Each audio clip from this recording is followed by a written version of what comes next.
눈 안에 관리비 고지서 며칠 전에 나왔고 엄마 대출금 연체됐다며. 너 왜 아직까지 아무것도 처리 안 했어? 정신 차리게 한 대 쳐맞아야겠어.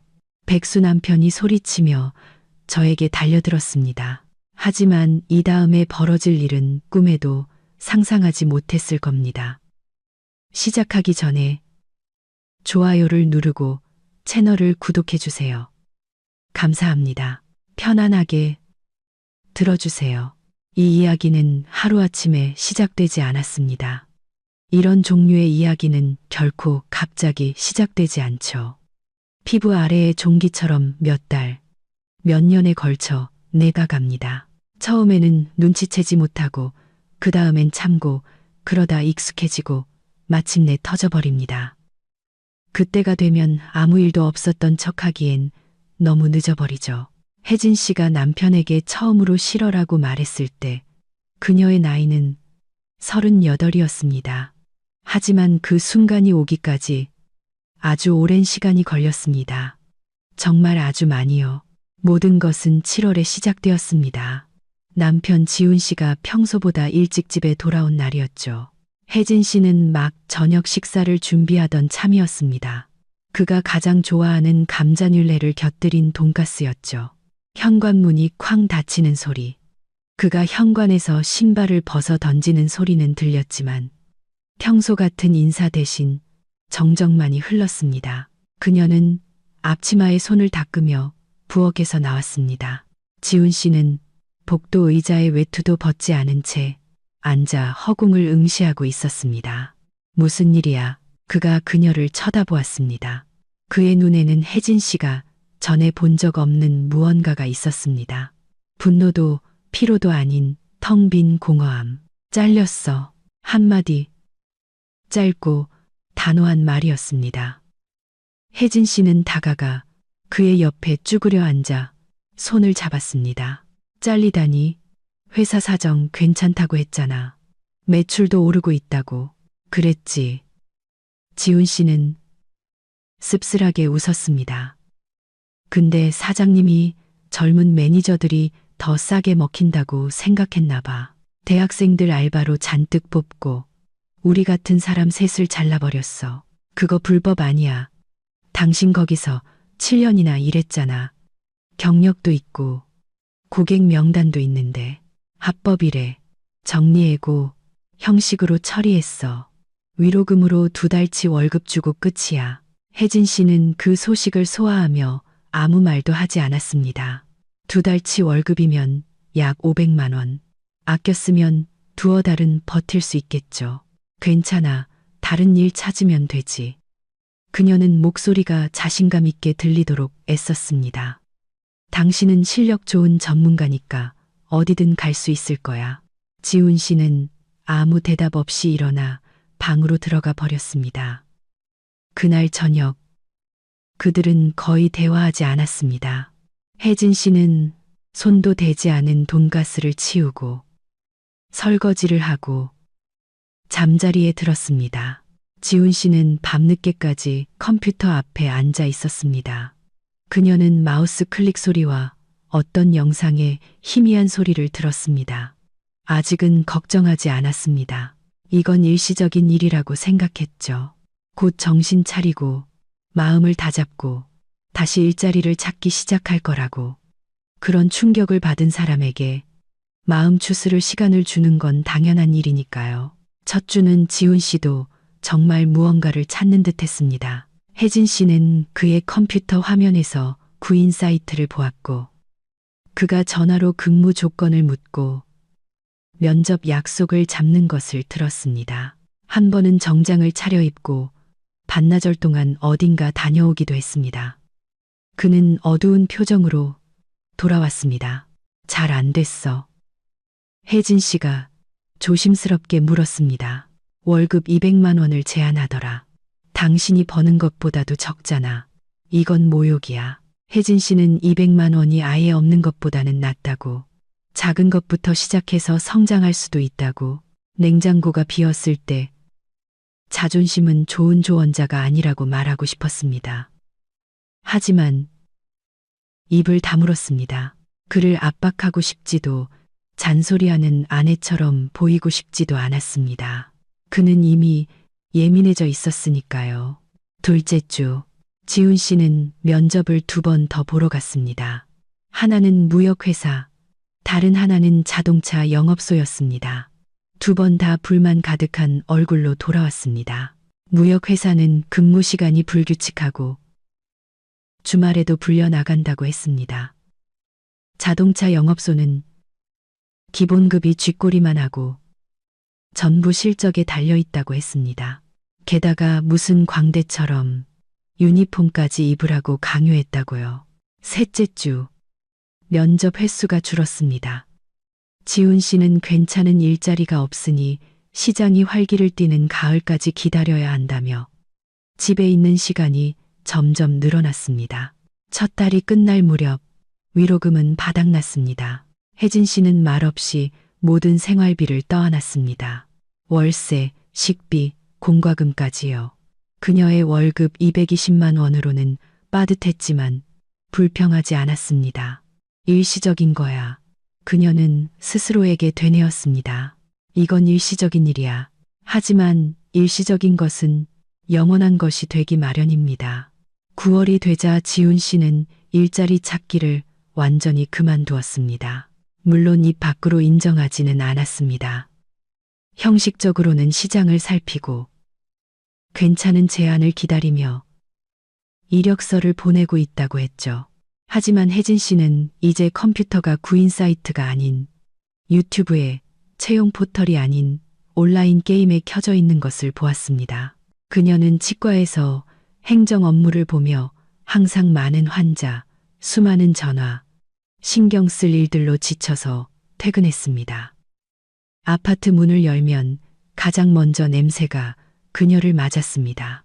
퀴퀴한 공기, 씻지 않은 그릇, 그리고 3년 전에 끊겠다고 맹세했던 발코니의 담배 냄새. 그는 헤드폰을 낀 채 모니터에 시선을 고정한 채 앉아 있었습니다. 주변은 난장판이었습니다. 책상 위에는 과자 부스러기, 빈 컵, 과자 봉지들이 널려 있었죠. 혜진 씨의 인사에 그는 고개도 돌리지 않고 애매하게 웅얼거렸습니다. 그녀는 옷을 갈아입고 부엌으로 가서 저녁을 준비하고 그가 어지른 것을 치웠습니다. 컵을 모으고 쓰레기를 버리고 책상을 닦았습니다. 지훈 씨는 저녁 식사 시간이 되어서야 나와서 휴대폰을 보며 말없이 밥을 먹고 고맙다는 말을 하고는 다시 컴퓨터 앞으로 사라졌습니다. 혜진 씨는 설거지를 하며 생각했습니다. 언제부터 이렇게 됐을까? 언제부터 그가 나를 보지 않게 됐을까? 언제부터 내가 아내에서 하녀가 되어버렸을까? 하지만 그녀는 이런 생각들을 애써 떨쳐냈습니다. 남편에 대해 그렇게 생각하면 안 돼. 그도 힘든 거야. 직장을 잃었잖아. 자존심에 상처를 입었을 거야. 남자들은 특히 이런 충격을 견디기 힘들어해. 지지해줘야 해. 참아야 해. 일시적인 거니까. 10월에 시어머니가 전화했습니다. 지훈 씨의 어머니는 도시 반대편 부모님에게 물려받은 낡은 투룸 아파트에 살고 있었습니다. 67의 연금 수급자이자 과부였죠. 지훈 씨의 아버지는 8년 전 뇌졸중으로 세상을 떠났습니다. 그 후로 시어머니는 혼자 살았습니다. 그녀가 끔찍이 아끼고 비정상적으로 살을 찌운 뚱뚱한 주황색 고양이 나비를 제외하면요. 시어머니와 혜진 씨의 관계는 복잡했습니다. 노골적으로 적대적이지는 않았지만 따뜻하다고 할 수도 없었죠. 시어머니는 처음부터 지훈 씨가 더 나은 여자를 만날 수 있었다고 생각했고 그 사실을 별로 숨기지도 않았습니다. 혜진 씨는 남편을 위해, 가정을 위해 참았습니다. 혜진아. 전화기 너머 시어머니의 목소리는 지나치게 다정했고 그 점이 바로 혜진 씨를 긴장하게 했습니다. 보통 그녀는 아들에게만 전화했고 며느리는 거의 본체 만체했으니까요. 잘 지내니? 우리 지훈이는 어떻고? 안녕하세요. 어머님, 다 괜찮아요. 지훈 씨는 일자리 알아보고 있어요. 어휴, 알아. 내 불쌍한 아들. 얼마나 힘들겠니? 나한테 전화해서 다 얘기하더라. 너무 억울하고 충격이 크다고. 혜진 씨는 다음 말을 조용히 기다렸습니다. 그녀는 이 전화가 단순히 안부를 묻기 위한 것이 아님을 이미 짐작하고 있었습니다. 혜진아, 내가 전화한 건 다름이 아니라 시어머니는 비밀을 말하려는 듯 목소리를 낮췄습니다. 내가 좀 작은 문제가 생겨서 말이야. 돈 문제인데 알다시피 연금은 쥐꼬리만 하잖니. 근데 쓸 때는 많고 너도 요즘 물가가 얼마나 비싼지 알지. 무슨 일이세요? 내가 대출을 좀 받았거든. 아주 작은 거야. 새 텔레비전 사려고. 옛날 건 완전히 고장나서 볼 수가 없었어. 그리고 뭐 자잘한 것들도 좀 사고. 혜진 씨는 긴장했습니다. 시어머니에게 자잘한 것이란 보통 홈쇼핑에서 또 무언가를 샀다는 의미였습니다. 기적의 대걸레, 발 마사지기, 코팅 프라이팬 세트 같은 것들이요. 시어머니의 아파트는 그런 잡동사니들로 가득 차 있었습니다. 얼마나요? 침묵. 150만 원. 근데 이자까지 붙어서 지금은 170만 원이 넘었어. 내가 계산을 좀 잘못했나 봐. 갚을 수 있을 줄 알았는데. 어머님, 혜진 씨는 차분하게 말하려고 애썼습니다. 저희도 지금 상황이 어려워요. 지훈 씨는 직장이 없고요. 저 혼자 벌고 있어요. 응, 알아. 혜진아, 알아. 당장 달라는 건 아니야. 그냥 혹시 여유가 생기면 일부라도 지훈이한테 부탁하고 싶지만 걔도 지금 돈이 없잖니. 불쌍한 것은 컴퓨터 앞에서 3시간째 쉬지 않고 탱크 게임을 하고 있었습니다. 생각해 볼게요.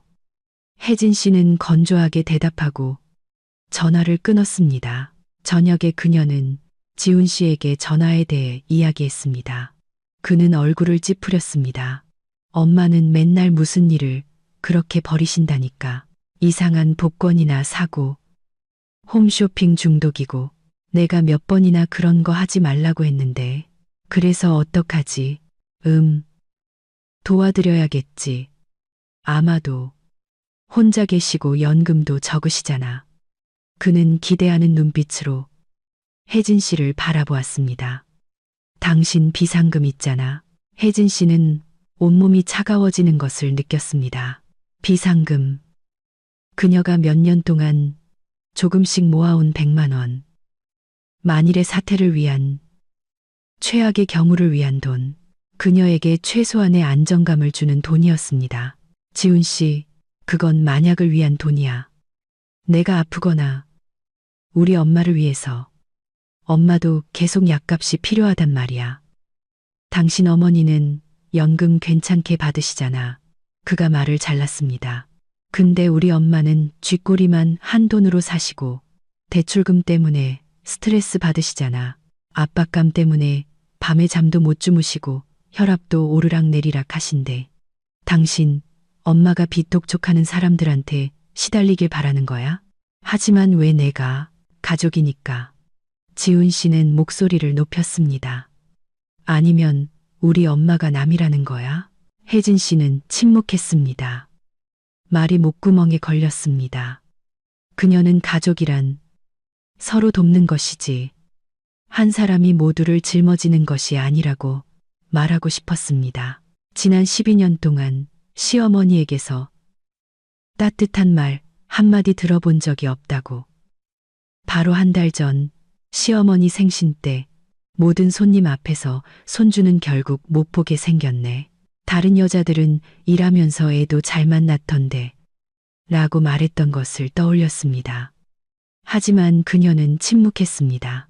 다음 날 그녀는 시어머니에게 50만 원을 보냈습니다. 비상금의 절반이었죠. 시어머니는 고맙다는 말도 없이 이 돈이면 당분간은 버틸 수 있겠고 나중에 보자고 중얼거릴 뿐이었습니다. 나중에 보자는 한 달 뒤에 찾아왔습니다. 11월은 춥고 질퍽했습니다. 혜진 씨는 만원 버스에 몸을 싣고 퇴근하면서 장을 봐야 하는데 월급날까지 남은 돈이 10만 원뿐이라는 사실을 떠올렸습니다. 앞으로 2주 동안 버텨야 할 돈이었습니다. 그 말은 파스타, 쌀, 가장 싼 채소만 먹어야 한다는 뜻이었습니다. 고기는 닭고기뿐, 그것도 할인할 때만 가능했죠. 지훈 씨는 여전히 일자리를 찾고 있었습니다. 일주일에 한 번 구인 사이트를 훑어보고 몇 군데 클릭해 본 뒤 괜찮은 데가 하나도 없네라고 말하며 창을 닫는 것이 전부였습니다. 나머지 시간은 게임, 유튜브, 드라마 시청으로 보냈습니다. 혜진 씨는 그의 자존심을 건드리지 않으려 조심스럽게 말을 골라 대화를 시도했습니다. 지훈 씨, 일자리 찾는 동안 임시로 할 수 있는 일이라도 알아보는 건 어때? 요즘 배달 기사 같은 건 항상 사람 구하던데. 그는 마치 그녀가 몸이라도 팔라고 제안한 것처럼 쳐다보았습니다. 배달 기사. 7년 경력 매니저인 내가 오토바이 타고 음식 배달이나 하라고. 당신 제정신이야? 그냥 어떤 돈이든 버는 게 낫지 않을까 해서. 뭐보다 나은데. 계속 말해봐. 아무것도 안 하는 것보다. 그는 일어서서 그녀에게 다가왔습니다. 혜진 씨는 본능적으로 뒤로 물러섰습니다. 당신, 지금 내가 일 안 한다고 비꼬는 거야? 아니, 그런 뜻이 아니었어. 그럼 무슨 뜻이었는데? 내가 당신한테 빌부터 사는 기생충이라는 거야? 지훈 씨, 진정해. 그냥 제안한 것뿐이야. 그는 손을 휘저으며 컴퓨터가 있는 방으로 돌아가 버렸습니다. 문을 어찌나 세게 닫았는지 선반 위에 있던 액자가 떨어졌습니다. 12년 전 그들의 결혼 사진이었습니다. 혜진 씨는 액자를 주워 들여다보았습니다. 웨딩홀 계단에 선 젊은 부부. 그녀는 하얀 드레스를, 그는 턱시도를 입고 있었습니다. 둘 다 행복하게 웃으며 미래를 믿고 있었죠. 이 모든 것이 어디로 사라져 버린 걸까요? 11월 말, 시어머니에게서 다시 전화가 왔습니다. 이번에는 울음 섞인 목소리였습니다. 혜진아, 큰일 났어. 빚 독촉하는 사람들이 매일 전화해서 협박해. 집에 찾아와서 빨간 딱지 붙이겠다고. 나 잠도 못 자고 혈압이 200까지 올라서 청심환을 입에 달고 살아. 혜진 씨는 속에서부터 무거운 짜증이 치밀어 오르는 것을 느끼며 들었습니다. 한 달 전에 주었던 50만 원은 흔적도 없이 사라졌습니다. 어디에 썼는지 알 수 없었죠. 대출금은 그대로 남아 있었고 이자는 불어나고 있었습니다. 어머님, 그때 드린 돈은 어떻게 하셨어요? 무슨 돈? 제가 보내드린 50만 원이요. 침묵. 일부는 대출금 갚는 데 썼고 일부는 약값으로, 그리고 나비가 수술을 받아야 했어. 신장에 결석이 생겨서 혜진 씨는 눈을 감았습니다. 고양이 수술. 그녀가 먹을 것을 아끼는 동안 시어머니는 고양이를 치료하고 있었습니다. 저 이제 돈 없어요. 그녀는 단호하게 말했습니다. 비상금은 드렸고 월급은 겨우 생활비로 쓰고 있어요. 하지만 혜진아, 어떻게 그래? 그 사람들이 정말 찾아와서 다 가져갈 거야. 난 창피해서 죽어버릴 거야. 지훈 씨한테 일자리 찾으라고 하세요. 어머님 아들이잖아요. 아들이 도와드려야죠. 지훈이는 지금도 힘들어하고 있어. 지금은 걔한테 부담 주면 안 돼. 걔는 마음이 여리단 말이야. 마음이 여리다고? 혜진 씨는 웃음이 터져 나올 뻔했습니다. 어제 그 마음 여린 아들은 게임 중에 인터넷이 잠시 끊겼다고 온 집안이 떠나가라 소리를 질렀습니다. 제가 도와드릴 방법이 없네요. 혜진 씨는 다시 한번 말하고 전화를 끊었습니다. 그날 저녁 집안이 발칵 뒤집혔습니다. 지훈 씨는 통화 내용을 알게 되었습니다. 물론 어머니가 그에게 바로 전화했을 테죠. 그의 버전은 완전히 달랐습니다. 당신 우리 엄마한테 거절했다고? 아프고 늙은 분한테 한 달 전에 50만 원 드렸어. 그 돈이 어디로 갔는지도 모르겠어. 치료비, 약값, 고양이, 수술비라니. 그럼 뭐, 나비도 가족이야. 그럼 걔가 죽게 내버려 둬야 했어. 혜진 씨는 피곤한 듯 관자놀이를 문질렀습니다. 지훈 씨, 내가 언제까지나 당신 어머니를 위해 돈을 낼 수는 없어. 나도 우리 엄마가 있단 말이야. 엄마도 도움이 필요하고, 우리도 먹고 살아야 해. 당신 어머니는 연금 괜찮게 받으시잖아. 월 70만 원이 괜찮은 연금이야. 우리 엄마보다 조금 더 받으시는 것뿐이잖아. 그리고 자꾸 우리 엄마 들먹이지 마. 내가 일자리 구하면 다 갚을게. 그때까진 당신이 좀 참을 수도 있잖아. 참을 수도 있잖아. 그 말이 가시처럼 머릿속에 박혔습니다. 참으라고 그녀는 평생을 참아왔습니다.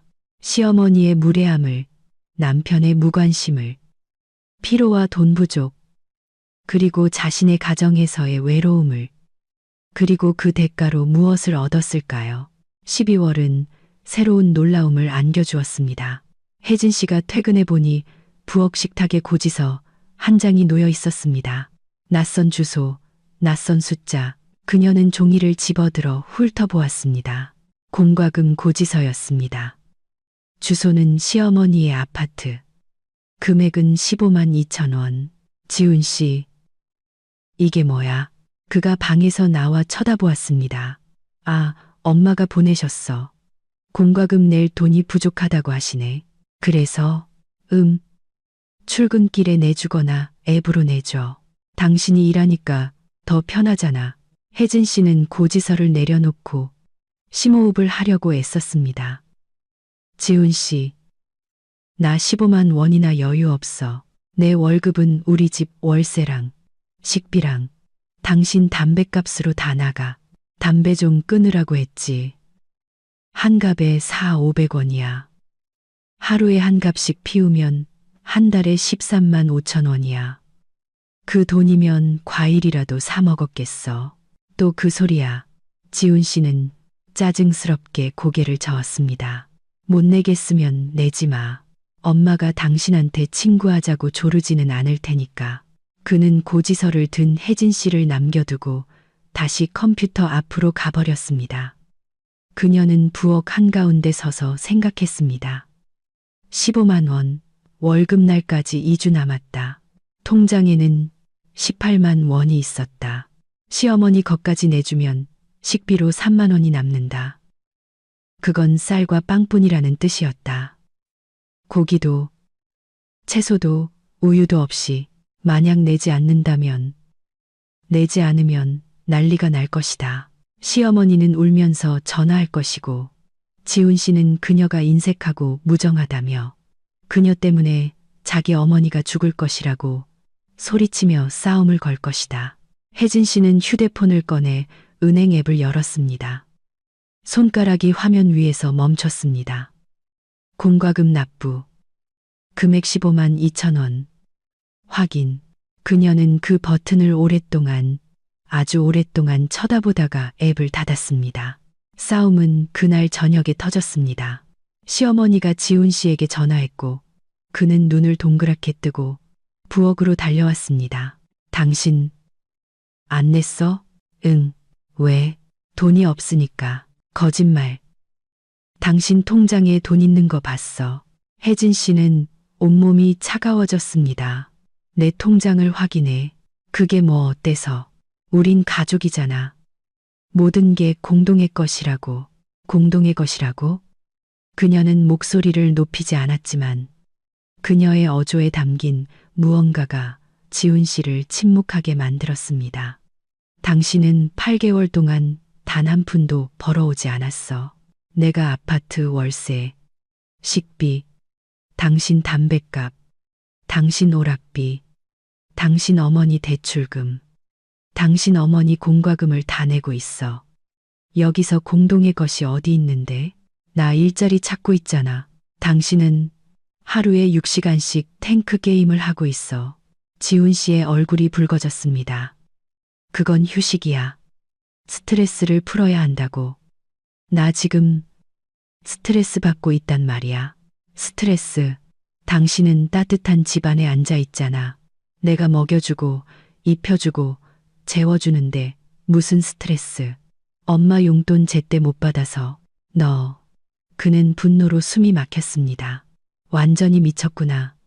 내가 너를 그 시궁창에서 건져내서 결혼해주고, 이 아파트 월세도 몇 년 동안 내줬는데, 아파트는 우리 둘이 같이 냈고, 지난 8개월 동안은 나 혼자 내고 있어. 일시적인 거라니까. 그건 당신 엄마한테나 가서 말해. 벌써 5개월째라고. 지훈 씨는 손을 번쩍 들었습니다.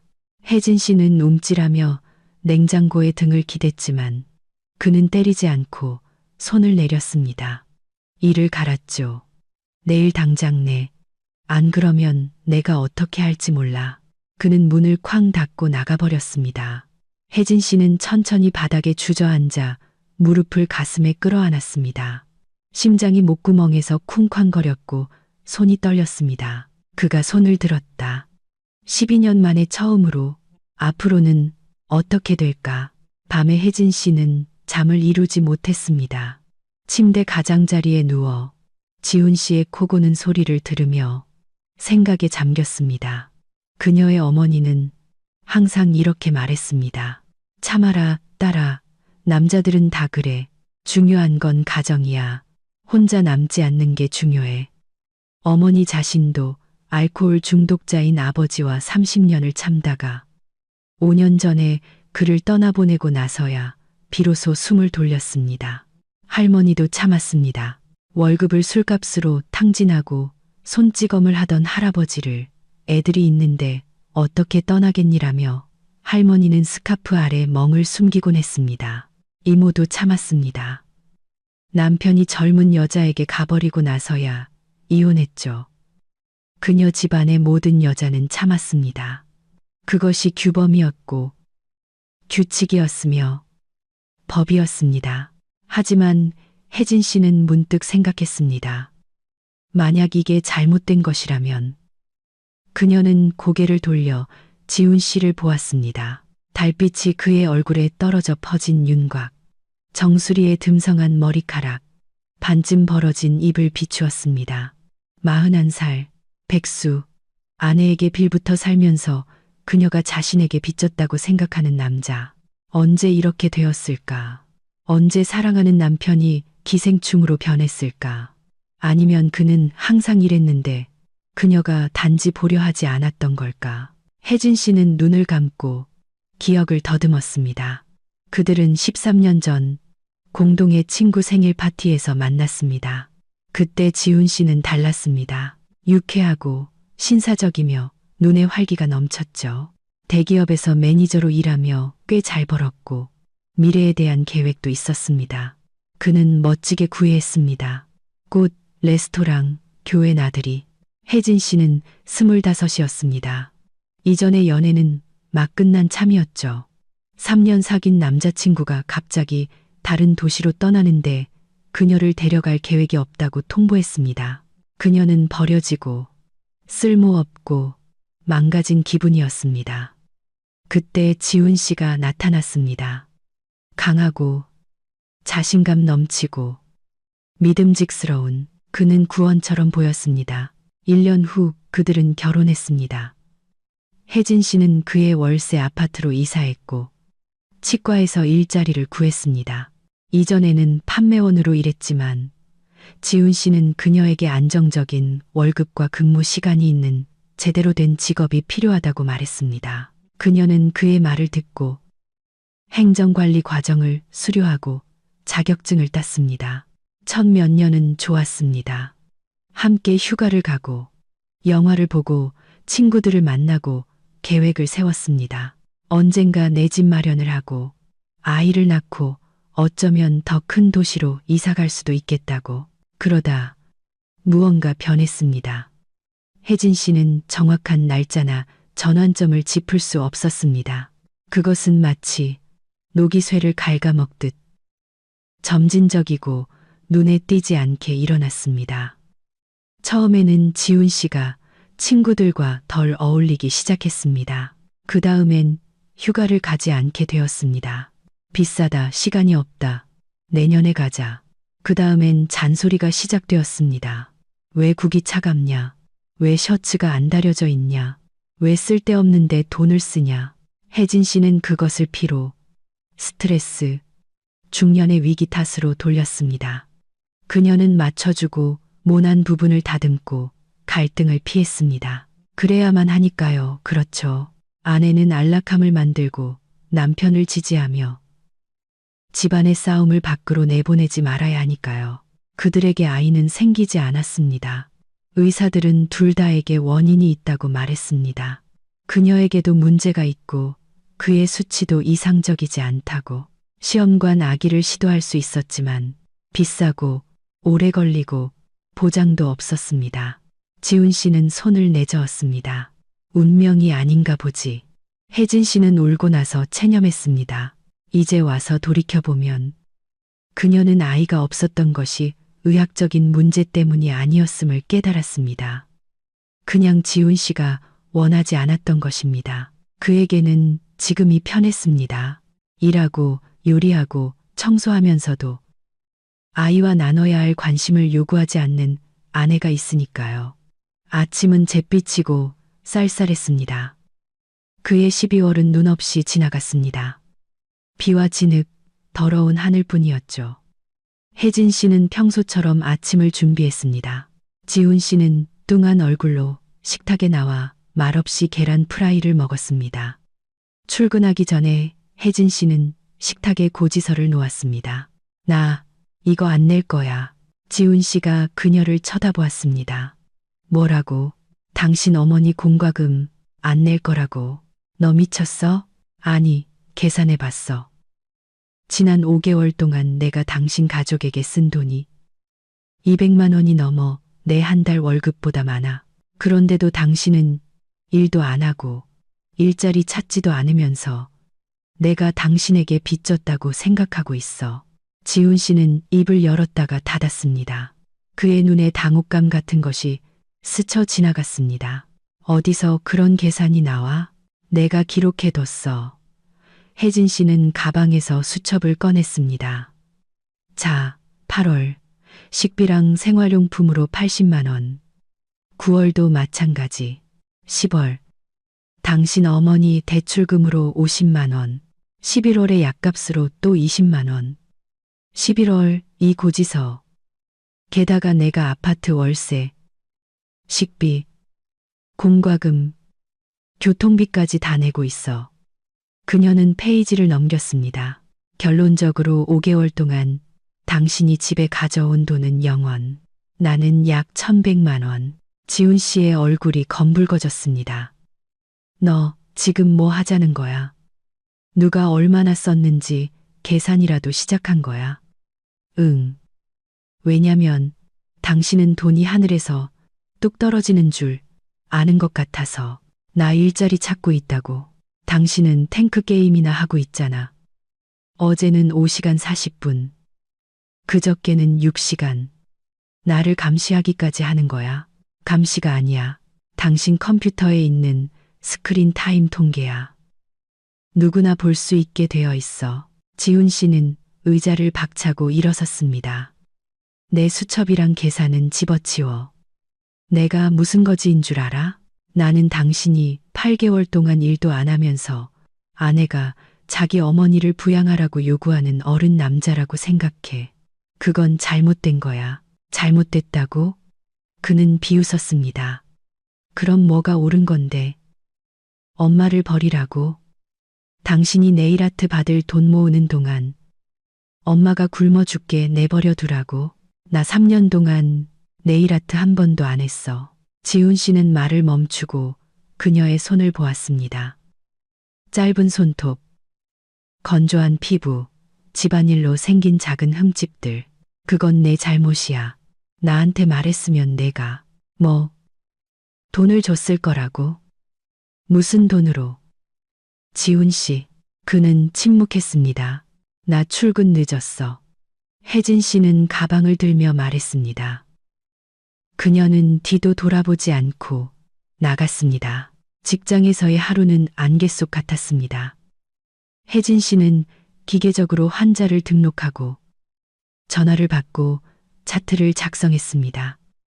생각은 다른 곳에 가 있었죠. 단발머리의 쾌활한 동료 미영 씨가 그녀의 상태를 알아차렸습니다. 혜진 씨, 무슨 일 있어?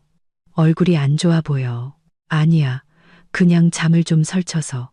잠을 설쳤다고? 에이, 말해봐. 혜진 씨는 망설였습니다. 그녀는 남편에 대해 남들 앞에서 불평한 적이 한 번도 없었습니다. 그건 예의에 어긋나고 잘못됐으며 보기 흉한 일이었죠. 가정사는 가정 안에서 해결해야 한다고 생각했습니다. 하지만 그녀 안에 무언가가 부서졌습니다. 미영 씨, 혹시 그런 적 있어? 누군가와 함께 살지만 혼자인 것 같은 기분. 미영 씨는 커피잔을 내려놓았습니다. 있었지. 첫 남편이랑 10년 참다가 이혼했어. 어떻게 견뎠어? 힘들었지. 처음 반년은 어떻게 살아야 할지 막막했어. 근데 그러고 나니 어깨에서 무거운 짐을 내려놓은 것 같더라. 나를 가라앉게 만드는 사람이랑 같이 있는 것보다 혼자인 게 훨씬 낫다는 걸 깨달았지. 혜진 씨는 들은 말을 곱씹으며 침묵했습니다. 무슨 일이야, 혜진 씨? 지훈 씨 때문이야.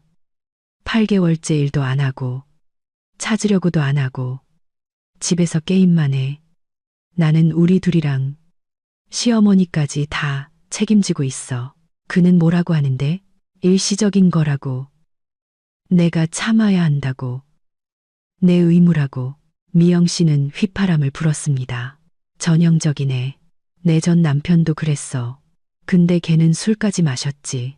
당신 남편은 술은 안 마시지. 아직은 바로 그거야. 아직은 내 조언을 들어. 할 수 있을 때 도망쳐. 12년이나 같이 살았는데 그래서 뭐 앞으로 12년 더 그를 끌고 갈 거야? 그러다 지쳐서 당신이 먼저 죽을 때까지. 혜진 씨, 정신 차려. 당신 아직 젊어. 38이잖아. 인생 끝난 거 아니야. 혜진 씨는 대답하지 않았지만 미영 씨의 말이 머릿속에 맴돌았습니다.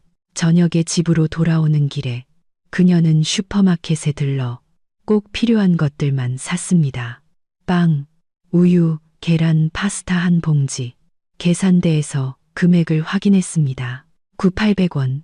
얼마 안 되지만 월급날까지는 아직 열흘이나 남았습니다. 집에는 정적이 흘렀습니다. 지훈 씨의 컴퓨터는 꺼져 있었고 그의 외투는 옷걸이에 걸려 있었습니다. 이상했습니다. 지훈 씨, 정적. 혜진 씨는 부엌으로 갔습니다. 고지서는 그녀가 남겨둔 그대로 놓여 있었습니다. 옆에는 빈 맥주병이 있었죠. 방은 비어 있었고 화장실도 마찬가지였습니다. 전화. 그녀는 그의 번호를 눌렀습니다. 신호음만 울릴 뿐 아무도 받지 않았습니다. 메시지를 보냈습니다. 어디야? 답장은 1분 뒤에 왔습니다. 엄마 집에. 기다리지 마. 혜진 씨는 메시지를 2번 읽었습니다. 엄마 집에.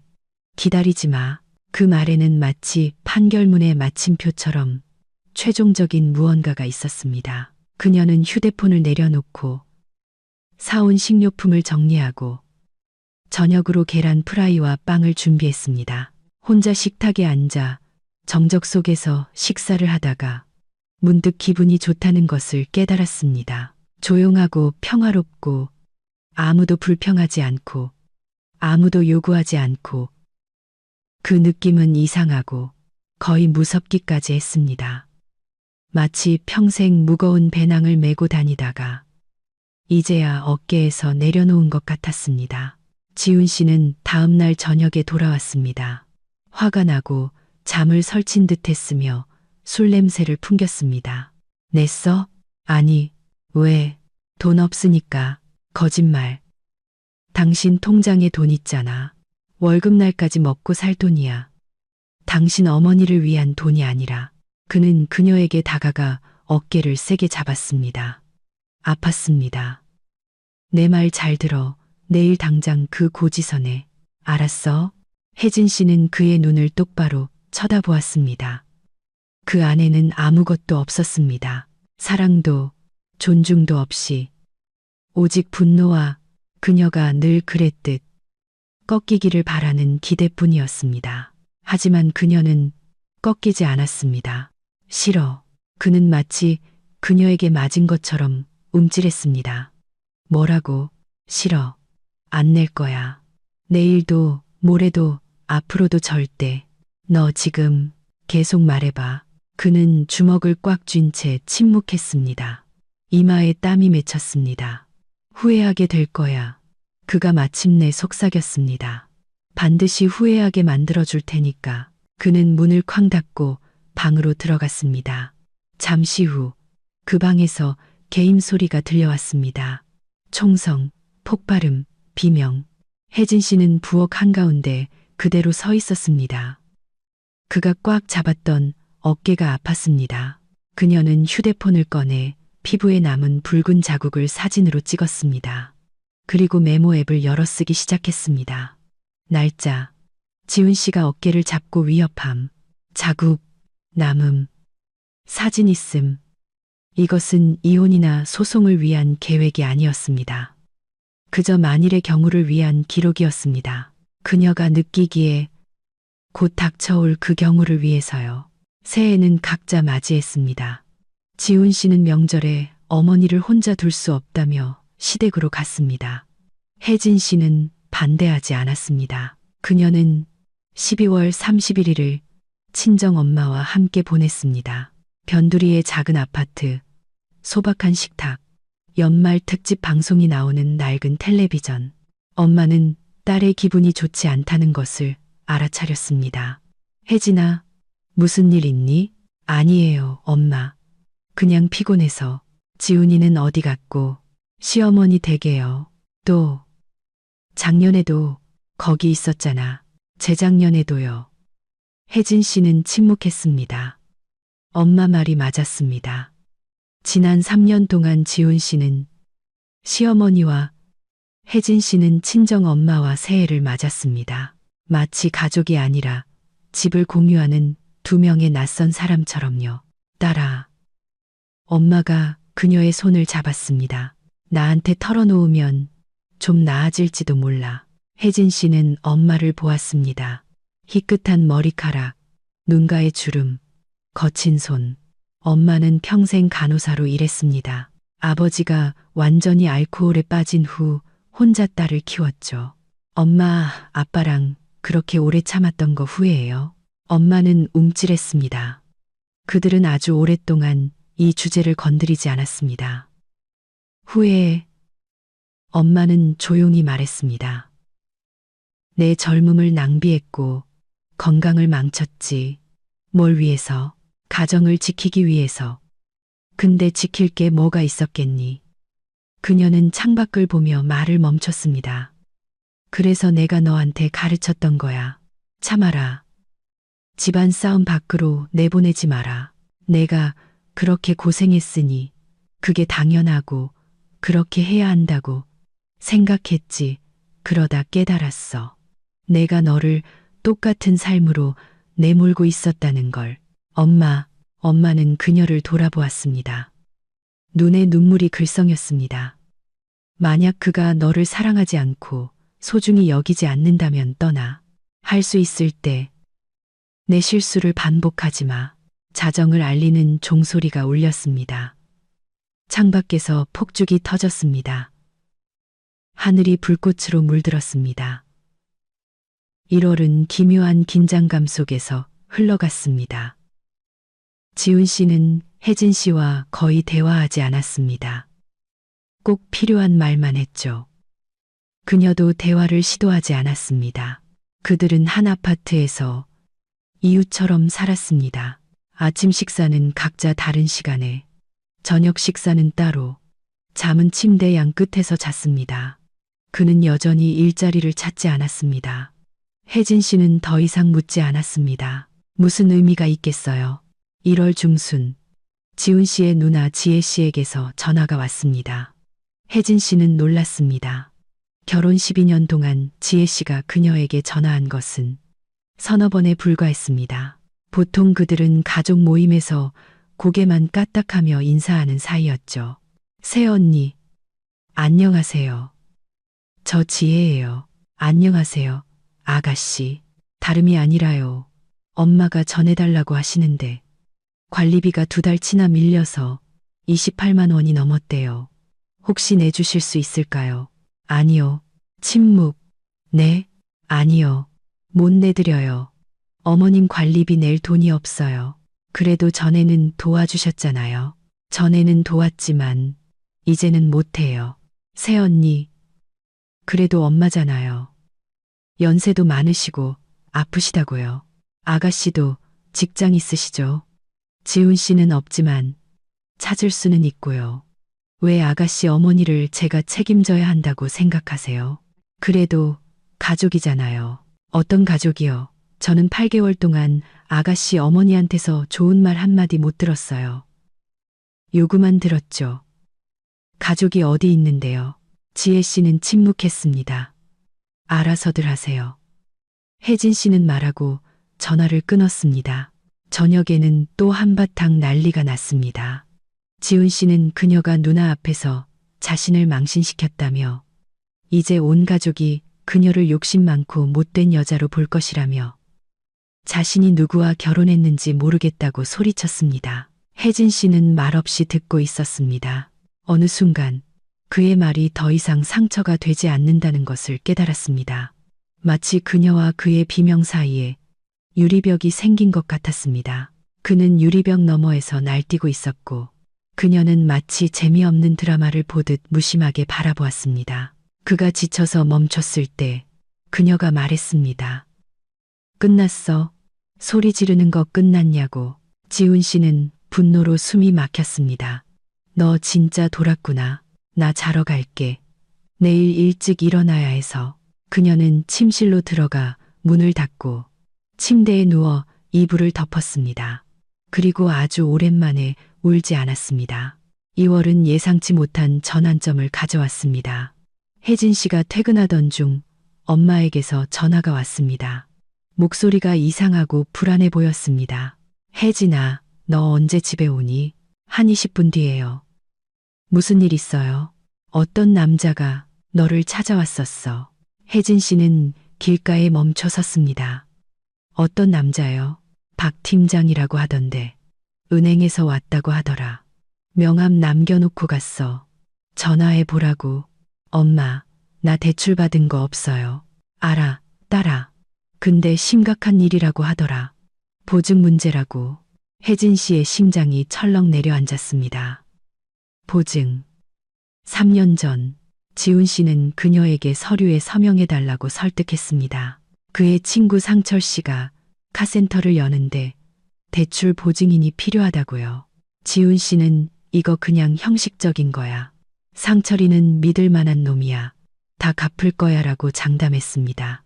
혜진 씨는 망설였지만 남편의 압박에 못 이겨 서명했습니다. 3년 동안 그녀는 그 일을 잊고 있었습니다. 상철 씨는 잘 운영하는 것 같았고 카센터도 문제 없어 보였습니다. 아니면 문제가 있었던 걸까요? 집에 도착하자마자 그녀는 명함에 적힌 번호로 전화를 걸었습니다. 정중한 남성의 목소리가 들려왔습니다. 김혜진 씨, 전화 주셔서 다행입니다. 저는 박 팀장입니다. 은행 담당자이고요. 다름이 아니라 선생님께서 보증인으로 되어 있는 대출 계약에 연체가 발생했습니다. 무슨 연체요? 채무자 박상철 씨가 4개월 전부터 상환을 중단했습니다. 이자와 연체료를 포함한 총 채무액은 현재 3천만 원입니다. 혜진 씨는 의자에 주저앉았습니다. 눈앞이 캄캄해졌습니다.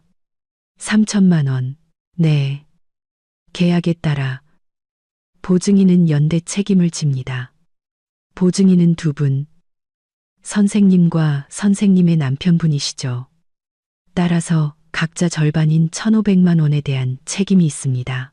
하지만 저한테는 그런 돈이 없어요. 이해합니다. 그래서 상환 방안에 대해 논의하고자 합니다. 분할 상환이나 채무 조정 같은 방법이 있습니다. 하지만 이 상황을 무시할 수는 없습니다. 그렇지 않으면 소송, 압류, 재산 동결 절차로 이어질 수 있습니다.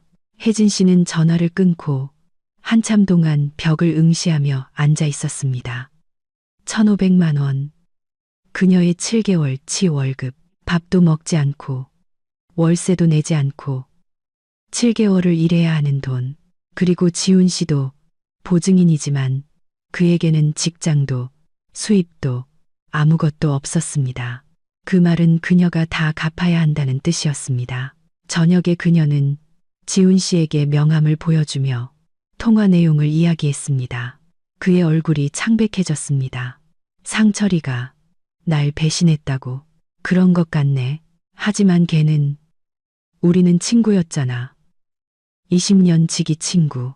이제는 3천만 원의 빚이 됐지. 지훈 씨는 벌떡 일어나 부엌을 서성였습니다. 전화해봐야겠어. 뭔가 착오가 있었을 거야. 해봐. 그는 휴대폰을 집어들어 번호를 눌렀습니다. 신호음만 울렸습니다. 다시 한 번, 또 신호음, 세 번째 시도. 전화기가 꺼져 있어. 전화를 안 받아. 당연하지. 빚더미에서 도망쳤으니까. 그리고 우리는 보증인이고. 이제 이건 우리 문제야. 지훈 씨는 주저앉아 머리를 감쌌습니다. 어떡하지? 혜진 씨는 그를 바라보았습니다. 반년 전이었다면 그녀는 그를 위로하고 해결책을 찾고 문제 해결을 떠맡았을 것입니다. 하지만 지금은 속이 텅 비어 있었습니다. 몰라. 그녀가 말했습니다. 당신도 나랑 똑같은 보증인이야. 생각해봐. 나 돈 없어. 나도 1,500만 원 없어. 하지만 당신은 일하고 나는 뭐 8개월 동안 내 선택으로 일 안 하고 있잖아. 그가 벌떡 일어났습니다. 무슨 선택? 나 잘렸다고. 당신이 잘린 건 7월이고 지금은 2월이야. 그동안 당신은 어떤 일이든 구할 수 있었어. 배달기사, 막노동꾼, 판매원. 하지만 당신은 그게 당신 수준에 안 맞는다고 거절했잖아. 그럼 이제 와서 내가 상자나 나르라고. 압류 딱지가 붙는 게 싫으면. 그래. 그는 침묵하며 마치 처음 보는 사람처럼 그녀를 쳐다보았습니다. 당신 변했어. 그가 마침내 말했습니다. 응, 변했어. 전에는 나를 지지해주고 해결책 찾는 걸 도와줬잖아. 전에는 내가 모든 걸 짊어졌고 당신은 그걸 이용했지. 이제는 끝이야. 혜진 씨는 일어서서 물을 한 잔 따랐습니다. 내일 나는 은행에 가서 내 몫에 대한 분할 상환을 신청할 거야. 당신 몫은 당신이 알아서 해. 일을 찾든 뭘 팔든 아니면 엄마나 누나, 친구들한테 부탁하든 더 이상 내 문제가 아니야. 그녀는 방으로 들어갔습니다. 지훈 씨는 부엌에 남았습니다. 다음 날 혜진 씨는 회사의 양해를 구하고 은행으로 갔습니다. 담당자와의 긴 상담, 서류, 서명. 그녀는 2년 동안 매달 70만 원씩 갚는 조건으로 분할 상환을 신청했습니다. 월급의 3분의 1에 해당하는 금액이었습니다. 하지만 다른 방법이 없었죠. 집에 돌아왔을 때 그녀는 기진맥진했습니다. 놀랍게도 지훈 씨는 컴퓨터 앞에 있지 않았습니다. 그는 부엌에 앉아 있었고 앞에는 종이 한 장이 놓여 있었습니다. 이게 뭐야? 이력서. 그는 그녀의 눈을 쳐다보지 않았습니다. 써서 보내보려고. 혜진 씨는 종이를 들었습니다. 표준적인 이력서. 서툴고 오타가 있었지만 이력서였습니다. 잘했네. 그녀는 담담하게 말했습니다. 근데 커뮤니케이션에 이가 아니라 의야. 비꼬는 거야? 아니, 그냥 오타 있으면 안 뽑아줄까봐. 그녀는 종이를 식탁에 놓고 옷을 갈아입으러 갔습니다. 그녀 안에 무언가가 흔들렸습니다. 작은 불꽃. 희망은 아니었습니다. 오히려 놀라움에 가까웠죠. 정말 그가 변할 수 있을까? 하지만 불꽃은 이내 사그라들었습니다. 그녀는 지훈 씨를 너무 잘 알았습니다. 이력서 한 장이 아무것도 의미하지 않는다는 것을. 일주일, 한 달 뒤에 어떻게 될지 지켜봐야 했습니다. 일주일이 지났습니다. 지훈 씨는 정말로 이력서를 보냈습니다. 그의 말에 따르면 20통 정도. 하지만 면접 보러 오라는 연락은 없었습니다. 경력이 맞지 않거나 나이가 많거나 이미 채용이 마감되었다는 이유였습니다. 그는 다시 의기소침해지기 시작했고 밤늦게까지 컴퓨터 앞에 앉아 있었으며 혜진 씨가 무언가 물어보려 하면 퉁명스럽게 대답했습니다. 그리고 아무도 예상치 못한 일이 일어났습니다. 일요일 아침 지혜 씨에게서 전화가 왔습니다.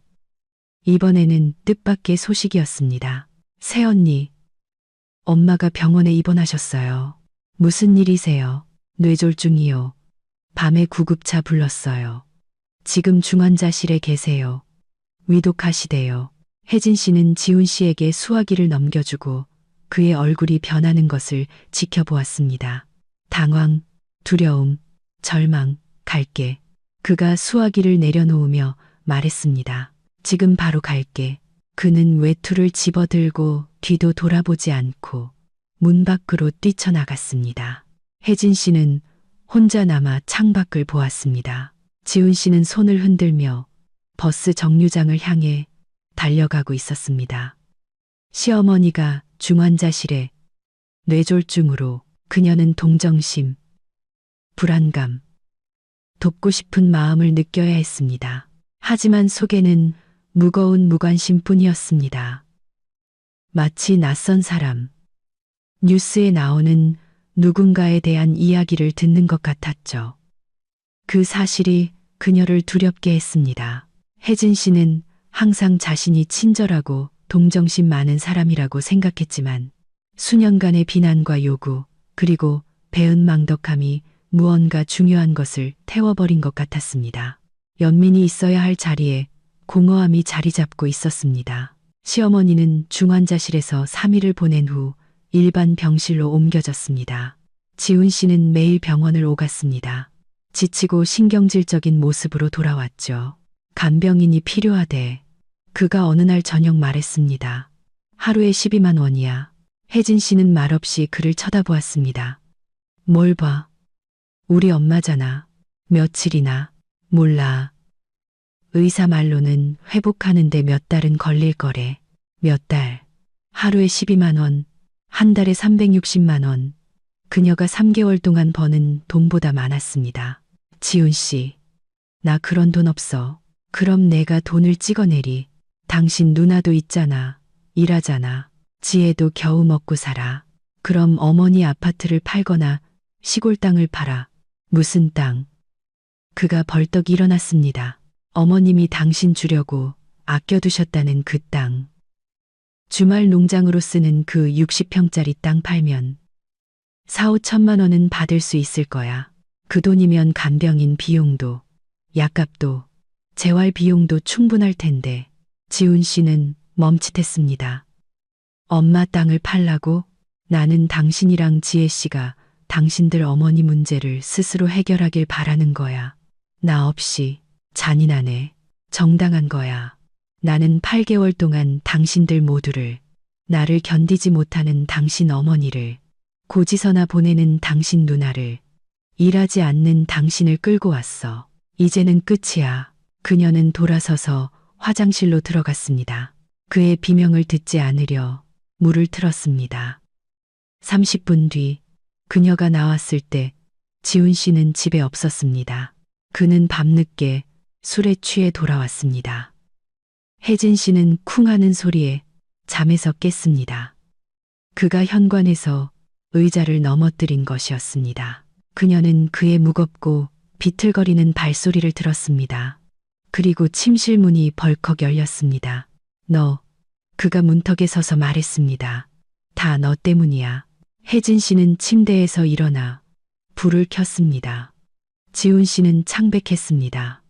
눈 밑에는 다크서클이 짙었고 셔츠는 구겨져 있었습니다. 가서 술이나 깨. 명령하지 마. 그가 그녀에게 다가왔습니다. 너는 내 아내지, 상사가 아니야. 지훈 씨, 당신 취했어. 내일 얘기해. 지금 얘기해. 그는 그녀의 팔을 잡아 자신 쪽으로 끌어당겼습니다. 여기 앉아서 돈이나 세고 있겠지. 놔, 안 놔. 그의 손아귀 힘이 강해졌습니다. 아팠습니다. 내 말 듣고 있어. 너는 내 아내고 도와줄 의무가 있어. 의무라고. 혜진 씨는 그의 눈을 쳐다보았습니다. 두려움 없이, 차분하게. 지금 당장 손 놔. 안 놓으면 어쩔 건데. 경찰 부를 거야. 그는 마치 한 대 맞은 것처럼 움찔했습니다. 경찰? 너, 경찰을? 나한테. 당신이 놓지 않으면, 응. 몇 초 동안 그들은 서로를 쳐다보았습니다. 그러다 지훈 씨는 손가락 힘을 풀고 뒤로 물러섰습니다. 미친년, 그가 중얼거렸습니다.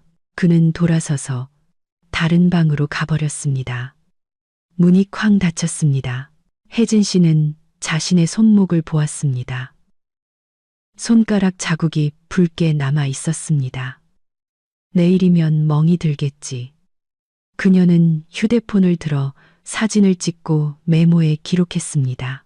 날짜, 시간, 무슨 일이 있었는지, 그리고 침대에 누워 이불을 목까지 끌어당겼습니다. 잠은 오지 않았고 생각만이 유리 조각처럼 차갑고 선명했습니다. 아침에 혜진 씨는 평소보다 일찍 일어났습니다. 지훈 씨는 거실 소파에서 코를 골며 자고 있었습니다. 그에게서 술 냄새가 났습니다. 그녀는 조용히 준비하고 집을 나섰습니다. 출근길에 약국에 들러 멍 빼는 연고를 샀습니다. 치과에 도착하자마자 그녀는 의사에게 30분만 시간을 내달라고 했습니다. 다행히 의료기관에서 일하고 있었기에 예약은 어렵지 않았습니다. 손목의 혈종을 기록해달라고 부탁했습니다. 피곤한 눈을 한 젊은 여의사가 이해한다는 듯 그녀를 쳐다보았습니다. 가정에서 다치셨나요? 네, 남편이. 혜진 씨는 고개를 끄덕였습니다. 신고하시겠어요? 아직은요. 하지만 만약을 위해 진단서가 필요해요. 의사는 진단서를 발급해 그녀에게 건넸습니다. 혹시 모르니 이건 여성 긴급 전화번호예요. 도움을 받을 수 있을 거예요. 혜진 씨는 명함을 받아 가방에 넣었습니다. 감사합니다. 몸 조심하세요. 3월이 시작되었습니다. 뜻밖의 따뜻했습니다. 눈이 녹고 거리에는 시냇물이 흐르고 하늘은 더 높고 맑아졌습니다. 시어머니는 병원에서 퇴원했습니다. 몸의 오른쪽이 거의 마비되었고 말이 어눌했으며 이해력도 떨어졌습니다. 지속적인 간병이 필요했습니다. 지훈 씨와 지혜 씨는 상황을 논의하기 위해 만났습니다. 혜진 씨는 부르지 않았고 그녀도 끼고 싶지 않았습니다. 결과는 저녁에 지훈 씨가 집에 돌아왔을 때 알게 되었습니다. 시골 땅 팔기로 했어. 그가 어두운 목소리로 말했습니다. 엄마는 반대하시지만 다른 방법이 없어. 혜진 씨는 침묵했습니다. 그녀는 그렇게 될 줄 알았습니다. 돈 들어올 때까지는 지혜가 엄마 집에 살기로 했어. 무급 휴가 냈대. 현명하네. 지훈 씨는 짜증스럽게 그녀를 쳐다보았습니다. 동정하는 척이라도 좀 하지 그래. 없는 감정을 왜 꾸며내야 하는데.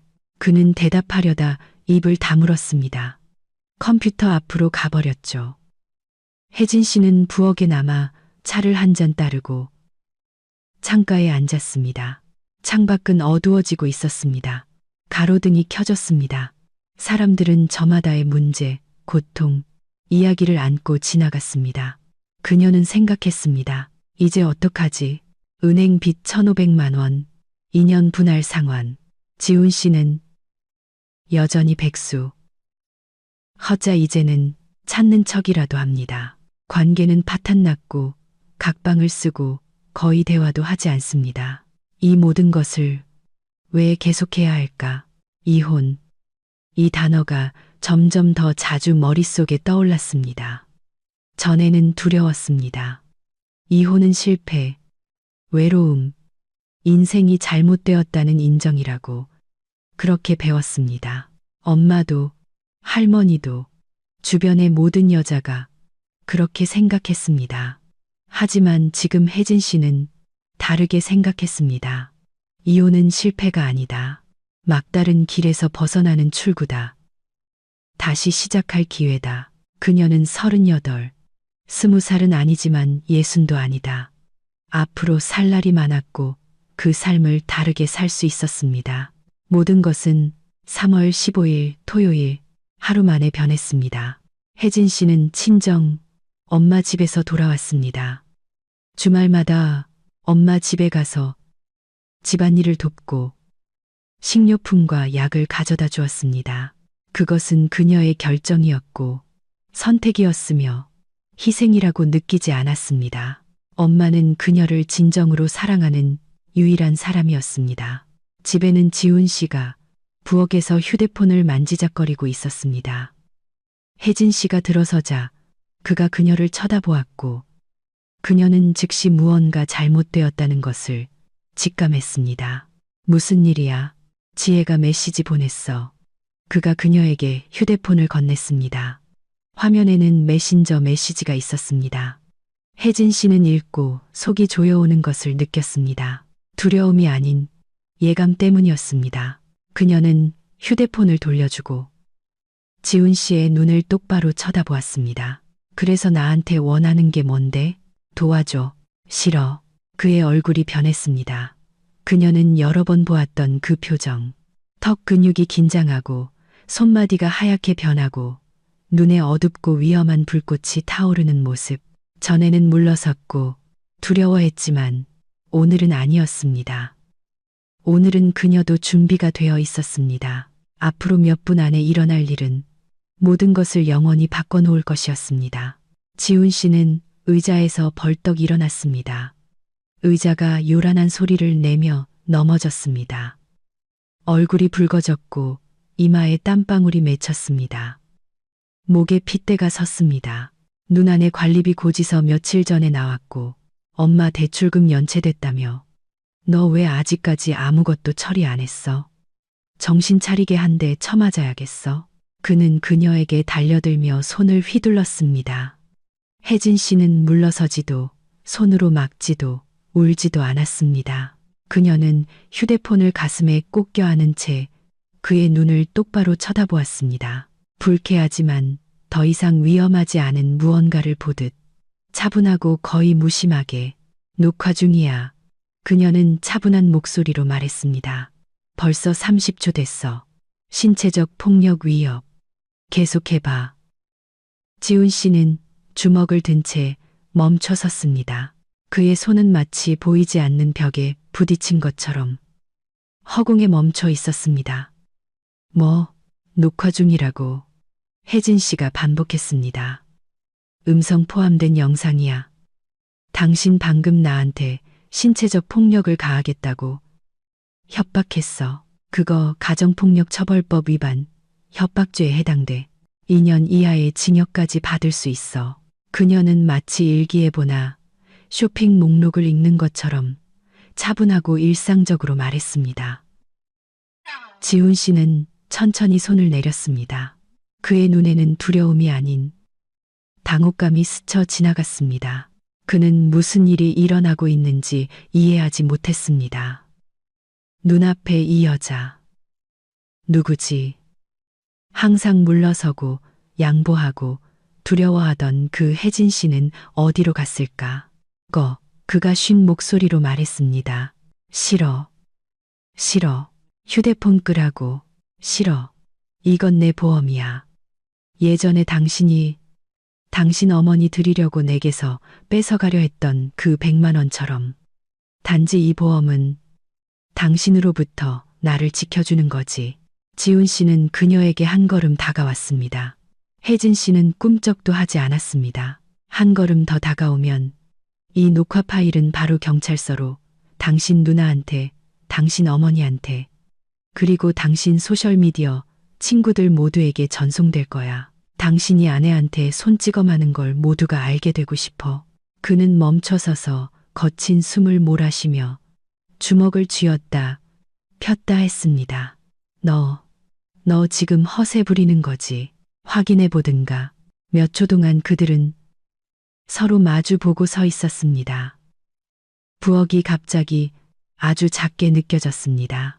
그녀와 남편 사이의 작은 공간, 과거와 미래 사이, 두려움과 자유 사이.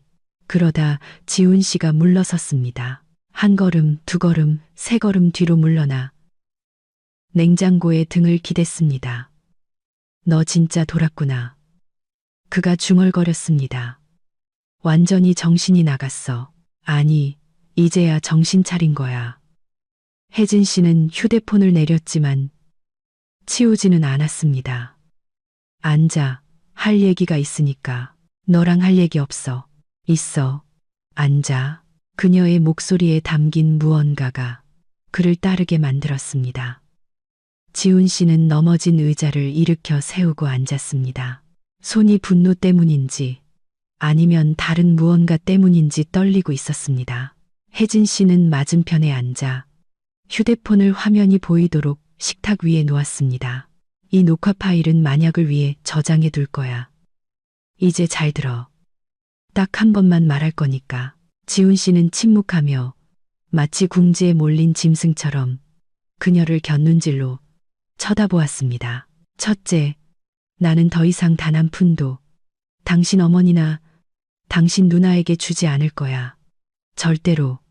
그분들도 어른이고 손발, 머리 다 있어. 자기들 문제는 스스로 해결하게 해. 하지만 엄마는 아프시잖아. 시골 땅 팔고 있잖아. 돈이 생길 거야. 그건 내 알 바 아니야. 혜진아. 둘째. 그녀는 그의 말을 잘랐습니다. 당신한테 한 달의 시간을 줄게. 아무 일이나 찾아. 배달 기사든 막노동꾼이든 청소부든 상관없어. 한 달 뒤에 당신이 월급을 가져오지 않으면 나는 이혼 소송을 제기할 거야. 지훈 씨는 마치 한 대 맞은 것처럼 움찔했습니다. 이혼? 응. 이혼. 재산 분할.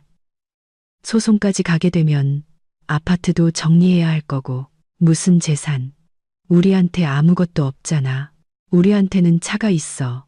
3년 전에 당신이 산 당신 차. 당신 명의로 되어 있지만 결혼 생활 중에 산 거야. 법적으로 공동 재산이야. 절반은 내 몫이지. 지훈 씨의 얼굴이 창백해졌습니다. 그 차는 그의 자부심이었습니다. 중고차였지만 그가 많은 돈과 시간을 투자해 관리한 외제차였죠. 네가 감히 할 거야.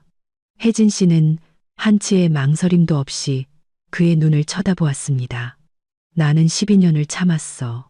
12년 동안 집안일, 살림, 당신 가족까지 모든 걸 내가 짊어졌어. 12년 동안 내가 해야 한다. 의무다. 그래야 한다고 들었어. 이제는 끝이야. 더 이상은 안 참아. 당신 변했어.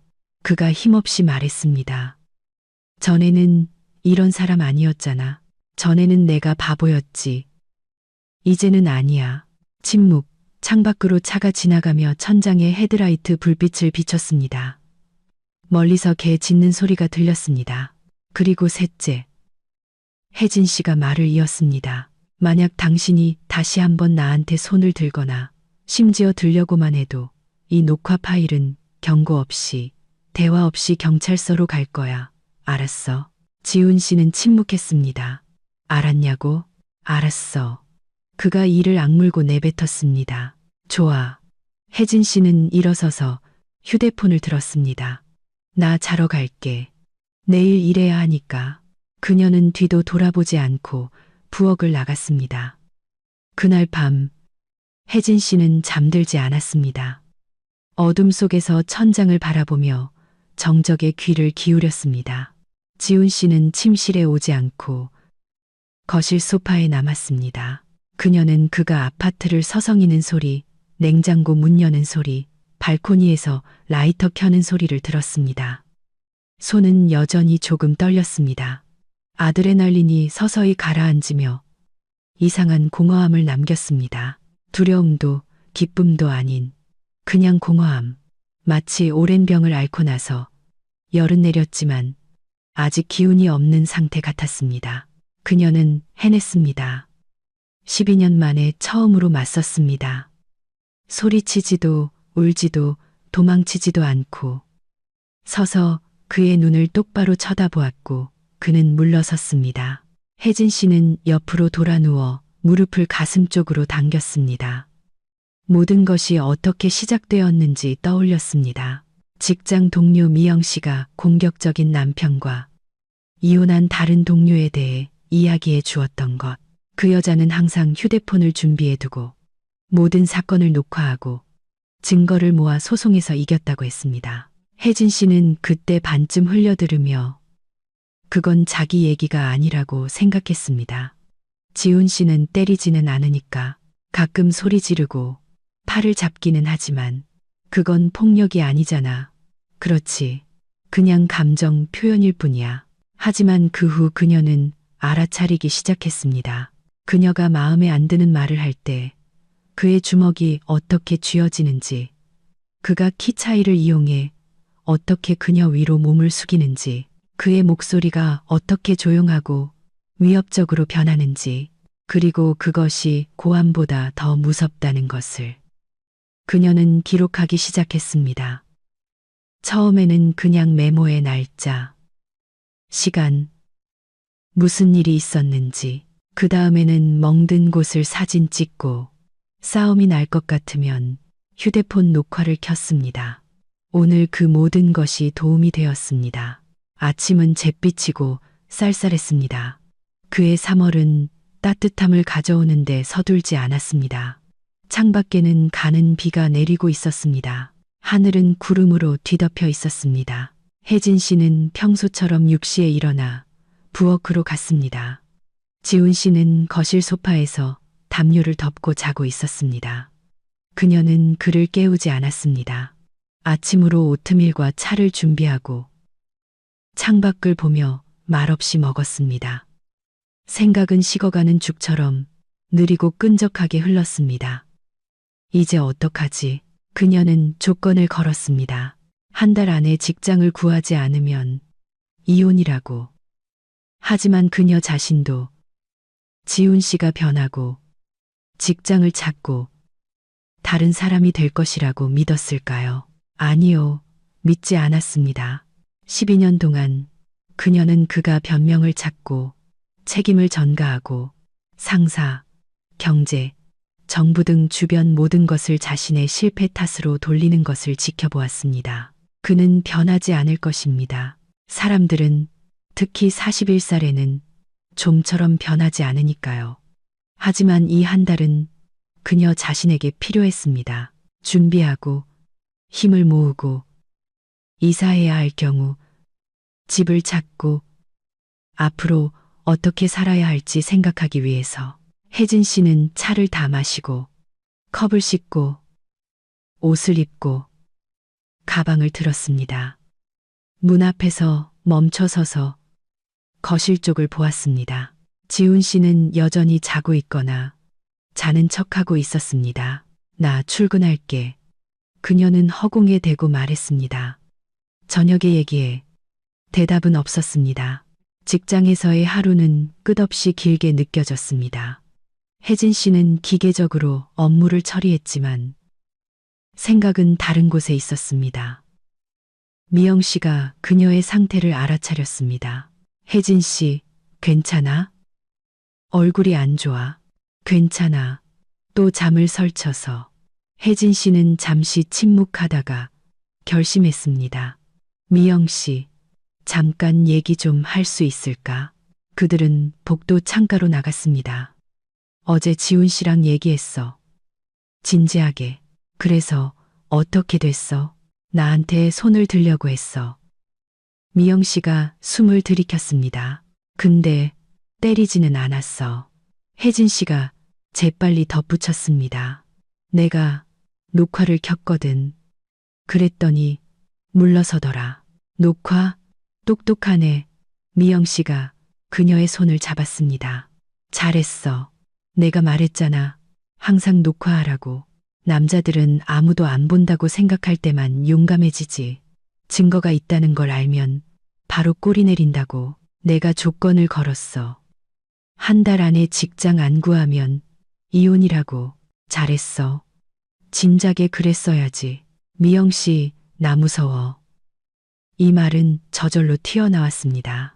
하지만 미영 씨는 너무나 이해한다는 듯 인간적인 눈빛으로 바라보았고 혜진 씨는 참을 수 없었습니다. 혼자서는 감당 못할까봐 무서워. 그가 무슨 짓을 할까봐 무서워. 내가 실수하는 건 아닐까봐 무서워. 미영 씨가 그녀를 껴안았습니다. 혜진 씨, 잘 들어. 나도 겪어봤어. 10년 동안 술 마시고 손 찍어 마는 남자랑 살았어. 내가 뭘 깨달았는지 알아. 무서운 건 남는 거야. 매일 무슨 일이 일어날지 모르고 눈치 보면서 말 한마디 잘못할까봐 조심하는 거. 그게 무서운 거야. 떠나는 건 무서운 게 아니야. 그건 자유야. 혜진 씨는 눈물을 닦으며 고개를 끄덕였습니다. 고마워. 무슨 일 있으면 언제든 전화해. 그리고 잘곧 필요하면 우리 집 소파 비어 있어. 알았지? 응, 알았어. 그들은 사무실로 돌아갔습니다. 저녁에 혜진 씨는 집으로 향하는 발걸음을 늦췄습니다. 가게에서 빵, 우유, 냉동 만두를 샀습니다. 더 이상은 돈도 기운도 없었죠.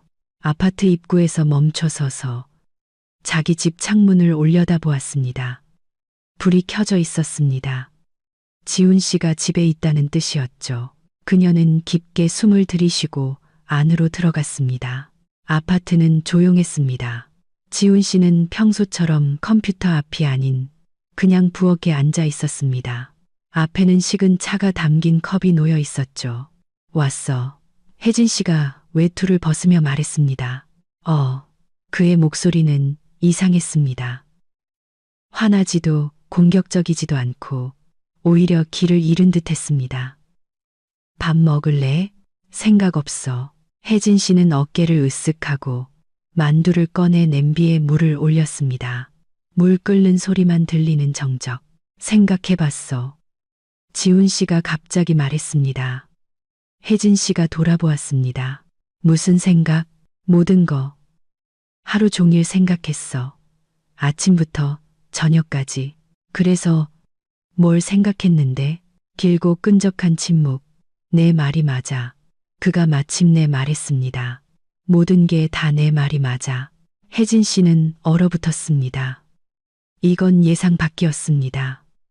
12년 동안 그녀는 그에게서 이 말을 들어본 적이 없었습니다. 뭐가 구체적으로?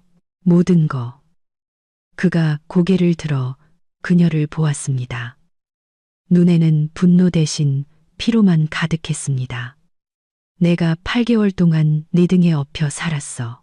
그 전에도 그렇게 노골적이지는 않았지만 그랬지. 네가 모든 걸 짊어졌고 나는 회피했어. 혜진 씨는 다음 말을 기다리며 침묵했습니다. 오늘 구인 공고 보고 한 군데 전화했어. 건축 자재 마트 매니저 자리야. 월급은 별로야. 수습 기간엔 200만 원. 그래도 뭐라도 하는 게 낫지. 전화했다고? 응, 내일 면접이야. 그녀는 그를 보며 이게 진실인지 아니면 또 다른 조종인지 알아내려 애썼습니다. 지훈 씨는 필요할 때 연기하는데 능했습니다. 두고 보자. 그녀는 조심스럽게 말했습니다. 혜진아. 그가 일어서서 그녀에게 다가왔습니다. 그녀는 긴장했지만 그는 팔을 뻗으면 닿을 거리에서 멈췄습니다. 나 이혼하기 싫어. 너를 잃고 싶지 않아. 내가 잘못한 거 알아. 아주 많이. 하지만 고쳐볼게. 고쳐보겠다고. 응. 말로 하는 건 이제 질렸어. 지훈 씨, 행동이 필요해. 행동으로 보여줄게. 약속해. 당신은 약속을 많이 했었지. 알아. 그는 고개를 숙였습니다. 알아. 냄비에 물이 끓었습니다. 혜진 씨는 돌아서서 끓는 물에 만두를 넣었습니다. 두고 보자. 그녀가 반복했습니다. 내가 말한 대로 한 달이야. 다음 며칠은 기묘한 긴장 속에서 흘러갔습니다. 지훈 씨는 정말로 면접에 다녀왔습니다. 의기양양하게 돌아와서 수습 기간으로 채용되었다고 말했습니다. 2주 무급, 그 후 월 200만 원의 성과급 별도. 혜진 씨는 고개를 끄덕이며 칭찬했지만 속으로는 경계를 늦추지 않았습니다. 사흘째 되던 날, 지혜 씨에게서 전화가 왔습니다. 새언니, 저 지혜예요. 관리비 고지서 말인데요. 내주실 건가요? 말 건가요? 혜진 씨는 피식 웃었습니다. 아니요, 아니요라니요? 안 내겠다는 뜻이에요. 어머님 관리비 안 낼 거예요. 제 의무가 아니니까요. 그래도 전에는 전이고 이제는 아니에요. 파시려는 시골 땅 있잖아요. 그 돈으로 내세요. 땅은 아직 안 팔렸는데 고지서는 밀렸다고요. 제 문제가 아니에요. 침묵. 지훈이 오빠도 새언니가 이렇게 나오는 거 알아요? 지훈 씨도 알고 있어요. 그 사람이랑 상의하세요. 새언니 진짜 뻔뻔하시네요. 엄마는 아프신데 신경도 안 쓰고. 사람 맞아요? 저는 12년 동안 당신네 가족을 부양한 사람이에요. 이제 됐어요. 알아서들 하세요. 그녀는 전화를 끊었습니다. 닷새째 되는 날, 예상치 못한 일이 벌어졌습니다. 혜진 씨가 퇴근해 보니 집에 지혜 씨가 와 있었습니다. 그녀는 초대도 없이 부엌에 앉아 있었습니다. 아마 지훈 씨가 들여보내준 모양이었습니다. 오, 오셨네. 마침 새언니 얘기하고 있었는데. 안녕하세요. 혜진 씨는 지나쳐 가방을 식탁에 놓았습니다. 지훈 씨 잠깐 얘기 좀. 잠깐만. 지혜 씨가 일어나 길을 막았습니다. 먼저 얘기 좀 하죠. 무슨 얘기요? 우리 가족한테 무슨 짓을 하고 있는지에 대해서요. 혜진 씨는 그녀를 차분하게 쳐다보았습니다. 지혜 씨는 그녀보다 키가 반때쯤 더 컸고 어깨도 넓었지만 더 이상 무섭지 않았습니다. 저는 당신네 가족한테 아무 짓도 안 했어요. 그냥 부양하는 걸 그만뒀을 뿐이에요. 부양. 새언니. 지혜 씨는 분노로 숨이 막혔습니다. 엄마가 우리를 위해 얼마나 많이 해주셨는지 알기나 해요? 언제요? 구체적으로 날짜, 금액, 상황을 말해보세요. 지혜 씨는 머뭇거렸습니다. 정신적으로 지지해 주셨잖아요. 정신적 지지. 지훈 씨가 더 나은 아내를 만날 수 있었다고 사람들 앞에서 말했을 때요? 아니면 내가 불임이라서 그 사람 인생 망쳤다고 암시했을 때요? 그런 지지요? 그건 그런 뜻이 아니었어요. 정확히 그런 뜻이었어요. 저는 모든 말을 기억하고 원한다면 인용할 수도 있어요. 지훈 씨는 부엌 문가에 서서 두 여자를 번갈아 보았습니다. 얘들아, 진정 좀 하지 그래. 아니, 지혜 씨가 잘라 말했습니다. 엄마를 도울 건지 아닌지 확실히 말하라고 해요. 아니. 혜진 씨가 대답했습니다. 그럼 뭐요? 협박이라도 할 거예요? 소리라도 지를 거예요? 해보시든가. 단, 내 휴대폰은 항상 준비되어 있다는 것만 알아두세요. 지혜 씨는 말을 멈췄습니다. 지훈아, 그녀는 오빠에게 돌아섰습니다. 이거 듣고 있어. 우리를 협박하잖아. 협박이 아니라 경고하는 거예요. 혜진 씨는 휴대폰을 꺼내 화면을 보여주었습니다. 보이죠? 녹화 켜져 있어요. 당신이 하는 모든 말은 저장될 테니 말 조심하세요. 지혜 씨의 얼굴이 검붉어졌습니다. 너, 나가, 지혜야. 여긴 우리 집이야. 넌 불청객이고. 지훈아. 지혜 씨가 오빠에게 돌아섰습니다. 얘한테 한마디에 지훈 씨는 바닥을 보며 침묵했습니다. 지훈아, 지혜야. 그가 고개를 들었습니다. 그냥 가는 게 좋겠다. 나중에 따로 얘기하자.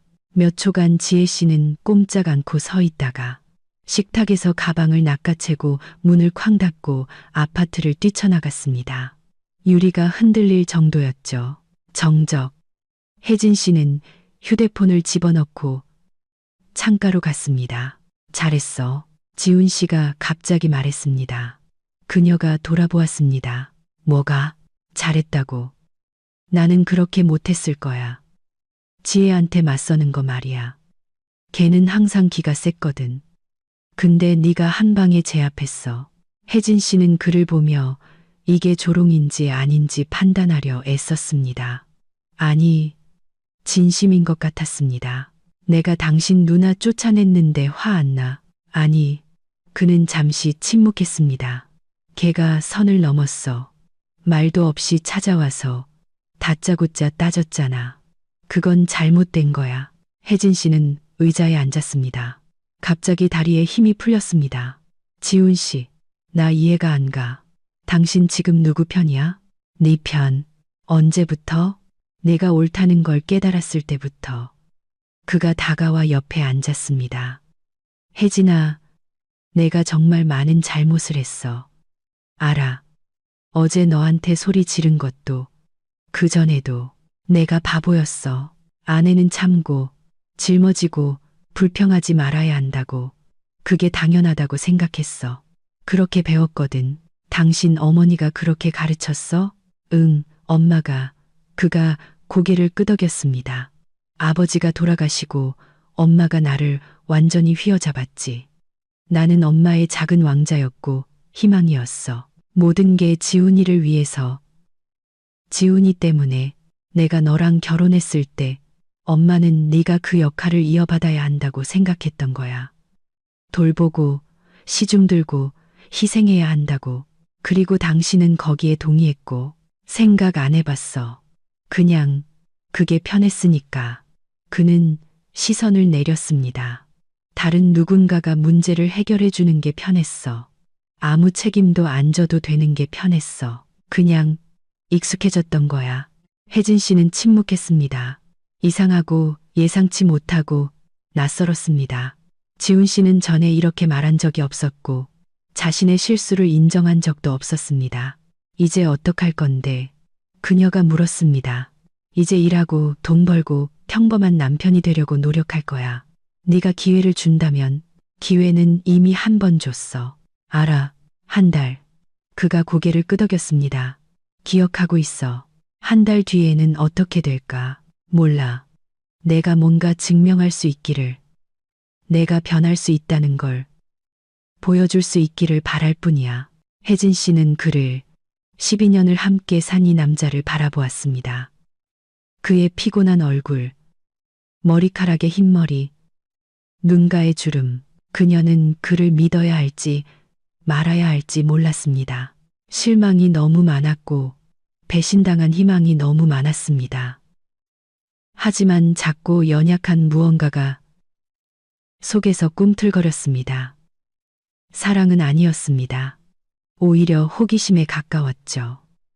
어떻게 될지 보고 싶은 마음. 두고 보자. 그녀는 최근 며칠 동안 세 번째로 이 말을 하고 저녁을 준비하러 갔습니다. 일주일, 그리고 또 일주일이 지났습니다. 지훈 씨는 결근 없이 매일 출근했습니다. 아침 일찍 일어나 늦게 돌아왔고 집에 돈을 가져왔습니다. 아직은 적은 금액이었지만 그가 번 돈이었습니다. 혜진 씨는 함정을 기다리며 지켜봤지만 함정은 없었습니다. 그는 변했습니다. 마법처럼 극적으로 변한 것은 아니었지만 변했습니다. 컴퓨터 앞에 앉아있는 시간이 줄었고 집안일을 돕기 시작했습니다. 서툴고 어설펐지만 시키지 않아도 스스로 했습니다. 그녀와 대화하기 시작했습니다. 명령하거나 요구하는 것이 아니라 대화를. 어느 날 저녁 그는 꽃다발을 들고 퇴근했습니다. 지하철역 가판대에서 산 값싼 카네이션이었지만 몇 년 만에 처음 받아보는 꽃다발이었습니다. 이거 당신 주려고. 그가 꽃을 내밀며 말했습니다. 혜진 씨는 받아서 향기를 맡았습니다. 거의 느껴지지 않는 희미한 향기였습니다. 고마워. 내가 그동안 미안했어. 모든 거에 대해서 말로 사과하는 건 쉽지. 알아. 그래서 그는 주머니를 뒤져 봉투를 꺼냈습니다. 이거. 혜진 씨가 봉투를 열자 안에는 돈이 있었습니다. 150만 원. 이게 뭐야? 첫 월급이야. 아니, 절반. 나머지 절반은 엄마 약값으로 드렸어. 이건 당신 거야. 원하는 데 써. 혜진 씨는 손안의 돈을 바라보았습니다. 150만 원. 사실 얼마 안 되는 돈이었지만 그가 번 돈, 자발적으로 그녀에게 준 돈이었습니다. 지훈 씨, 이게 부족하다는 거 알아. 내가 훨씬 더 많이 갚아야 한다는 것도 알아. 하지만 이건 시작이야. 나 일할 거고, 돈 벌 거고, 노력할 거야. 그녀는 돈을 주머니에 넣고 꽃을 꽃병에 꽂았습니다. 고마워. 그녀가 말했습니다. 이건 중요해. 그는 몇 달 만에 처음으로 미소를 지었습니다. 어색하거나 억지 미소가 아닌 진정한 미소였습니다. 셋째 주에 혜진 씨가 예상치 못한 일이 일어났습니다. 그녀가 퇴근했을 때 아파트 문이 열려 있었습니다. 강제로 열린 것이 아니라 그냥 열려 있었습니다. 심장이 불길한 예감에 조여왔습니다. 지훈 씨, 정적. 그녀는 현관으로 들어갔습니다. 모든 것이 제자리에 있었습니다. 하지만 무언가 이상했습니다. 부엌으로, 방으로, 화장실로 갔습니다. 지훈 씨는 바닥에 의식을 잃고 쓰러져 있었습니다. 혜진 씨는 그에게 달려가 무릎을 꿇고 맥박을 확인했습니다. 희미하게 뛰고 있었습니다. 숨도 불규칙하게 쉬고 있었죠. 이마에는 피가 흐르고 있었습니다. 그녀는 휴대폰을 집어들어 119에 전화했습니다. 119죠. 남편이 의식을 잃었어요. 머리에 상처가 있고 맥박이 약해요. 주소는. 그 후의 기억은 조각났습니다. 구급차가 오고 들것, 링거, 사이렌 소리. 그녀는 뒤따라 뛰었습니다. 병원에서의 긴 기다림. 마침내 피곤한 얼굴에 나이든 의사가 나왔습니다. 보호자분이신가요? 아내입니다. 남편분께서 급격한 혈압 저하로 의식을 잃으셨습니다. 넘어지면서 머리를 부딪혔고요. 상처는 깊지 않아서 꿰맸습니다. 하지만 심장에 심각한 문제가 있습니다. 알고 계셨나요? 혜진 씨는 고개를 저었습니다. 아니요. 한 번도 아프다고 한 적 없어요. 전형적인 남자들의 이야기죠. 끝까지 참는 거. 허혈성 심장질환 초기 단계입니다. 검사, 치료, 생활습관 개선이 필요합니다. 그렇지 않으면 심근경색이 올 수 있어요. 만나볼 수 있을까요? 아직은 안 됩니다. 내일 아침에 오세요. 집에 돌아온 것은 자정이 넘어서였습니다. 부엌에 앉아 물을 마셨습니다. 손이 떨렸습니다. 지훈 씨가 병원에 심장병으로. 그녀는 지난 몇 달을 떠올렸습니다. 그가 일을 거부하고 집에서 게임만 하던 모습. 모두가 그를 게으름뱅이라고 생각했습니다. 그녀 자신도 그렇게 생각했죠. 만약 그가 아팠던 거라면, 만약 그가 아프다고 느꼈지만 약해 보이기 싫어서 말하지 않았던 거라면, 아니, 혜진 씨는 스스로를 다그쳤습니다. 그렇게 생각하면 안 돼. 다시 그를 정당화하기 시작하면 안 돼. 그는 어른이고 병원에 갈 수도 있었고 그녀에게 말할 수도 있었다. 대신 그는 침묵하고 가까운 사람들에게 화풀이를 했다. 하지만 그럼에도 불구하고 심장이 불안감에 조여왔습니다.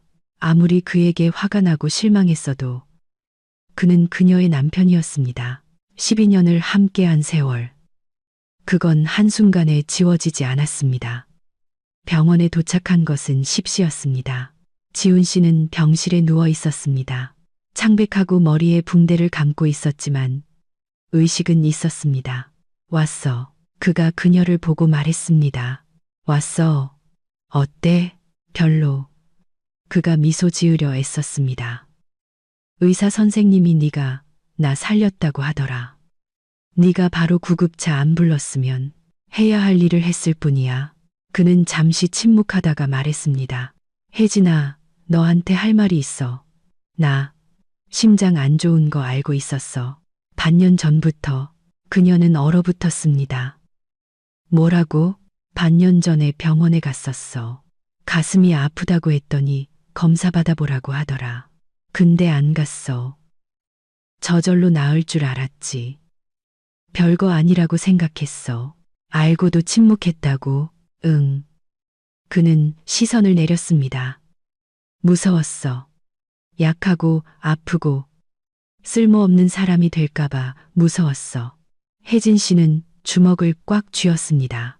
속에서 뜨겁고 숨 막히는 분노가 치밀어 올랐습니다. 당신 바보야. 죽을 수도 있었다는 거 알아? 알아. 이제는 알아. 그럼 나는 이제 어떻게 해야 하는데? 나는 당신이 그냥 게으름뱅이라고 생각했는데. 혜진아, 말 끊지 마. 그녀는 벌떡 일어나 창가로 갔습니다. 12년 동안 내가 모든 걸 짊어졌어. 그가 그냥 무책임하고 이기적인 사람이라고 생각했지. 알고 보니 아팠다고. 치료받는 대신 집에서 탱크 게임이나 하고 있었다고. 알아. 내 잘못이야. 잘못이라고. 당신은. 그녀는 말을 멈췄습니다. 지훈 씨가 그녀를 보고 있었고 그의 눈에는 눈물이 고여 있었습니다. 내 말이 맞아. 그가 조용히 말했습니다. 모든 게 다 내 말이 맞아. 나는 겁쟁이야. 진실을 아는 게 두려웠어. 내게 뭔가 잘못됐다는 걸 인정하기가 무서웠어. 그냥 집에 앉아서 괜찮은 척하는 게 더 쉬웠지. 혜진 씨는 침묵했습니다. 분노가 서서히 가라앉으며 공허함을 남겼습니다. 하지만 이제는 치료받을 거야. 지훈 씨가 말을 이었습니다. 약속해. 모든 검사를 받고 약도 먹고 생활 습관도 바꿀게. 의사 선생님이 하라는 건 뭐든지 할 거야. 나 죽고 싶지 않아. 혜진아, 너를 혼자 두고 싶지 않아. 그녀가 그에게 돌아섰습니다. 왜 진작 말 안 했어? 몰라. 창피했어. 무서웠어. 어리석었지. 응, 아주 어리석었어. 알아. 혜진 씨는 침대가로 다가가 앉아 그의 손을 잡았습니다. 지훈 씨, 우리 사이에 무슨 일이 일어날지 모르겠어. 용서할 수 있을지도 모르겠어. 하지만 나는 당신이 건강해졌으면 좋겠어. 알았어. 알았어. 그리고 더 이상 비밀은 없어. 절대로, 절대로 약속할게. 그녀는 그의 손을 꽉 잡았고 그도 마주 잡았습니다. 병실 창밖으로 햇살이 비치고 있었습니다. 3월은 마침내 봄이 되기로 결심한 것 같았습니다. 지훈 씨는 열흘 동안 병원에 있었습니다. 혜진 씨는 매일 저녁 퇴근 후 병원을 찾았습니다. 과일, 집에서 만든 음식, 깨끗한 옷을 가져다 주었죠. 그들은 대화했습니다. 아주 오랜만에 진정으로 돈, 시어머니 문제에 대해서가 아니라 자신들에 대해서 어떻게 이런 삶에 이르게 되었는지, 앞으로 어떻게 해야 할지에 대해서 닷새째 되는 날 지혜 씨가 찾아왔습니다. 혜진 씨는 병원 복도에서 그녀와 마주쳤습니다. 그녀는 눈이 빨개진 채 지훈 씨의 병실에서 나오고 있었습니다. 오빠는 어때요? 혜진 씨가 물었습니다. 지혜 씨는 분노나 도전 없이 그냥 그녀를 바라보았습니다. 안 좋아요. 의사 선생님이 수술해야 한대요. 스텐트 시술. 알아요. 지훈 씨한테 들었어요. 비싸대요. 알아요. 침묵. 지혜 씨가 가방끈을 만지작거렸습니다. 새언니, 미안해요. 뭐가요? 모든 거요. 제가 했던 행동, 그 바보 같은 고지서들. 말도 없이 찾아갔던 거. 그녀는 말을 더듬었습니다. 지훈이 오빠가 다 얘기해줬어요. 녹화 파일, 최후 통첩, 새언니가 어떻게 오빠를 정신 차리게 했는지. 그리고 새언니가 옳았어요. 지혜 씨가 고개를 들었습니다.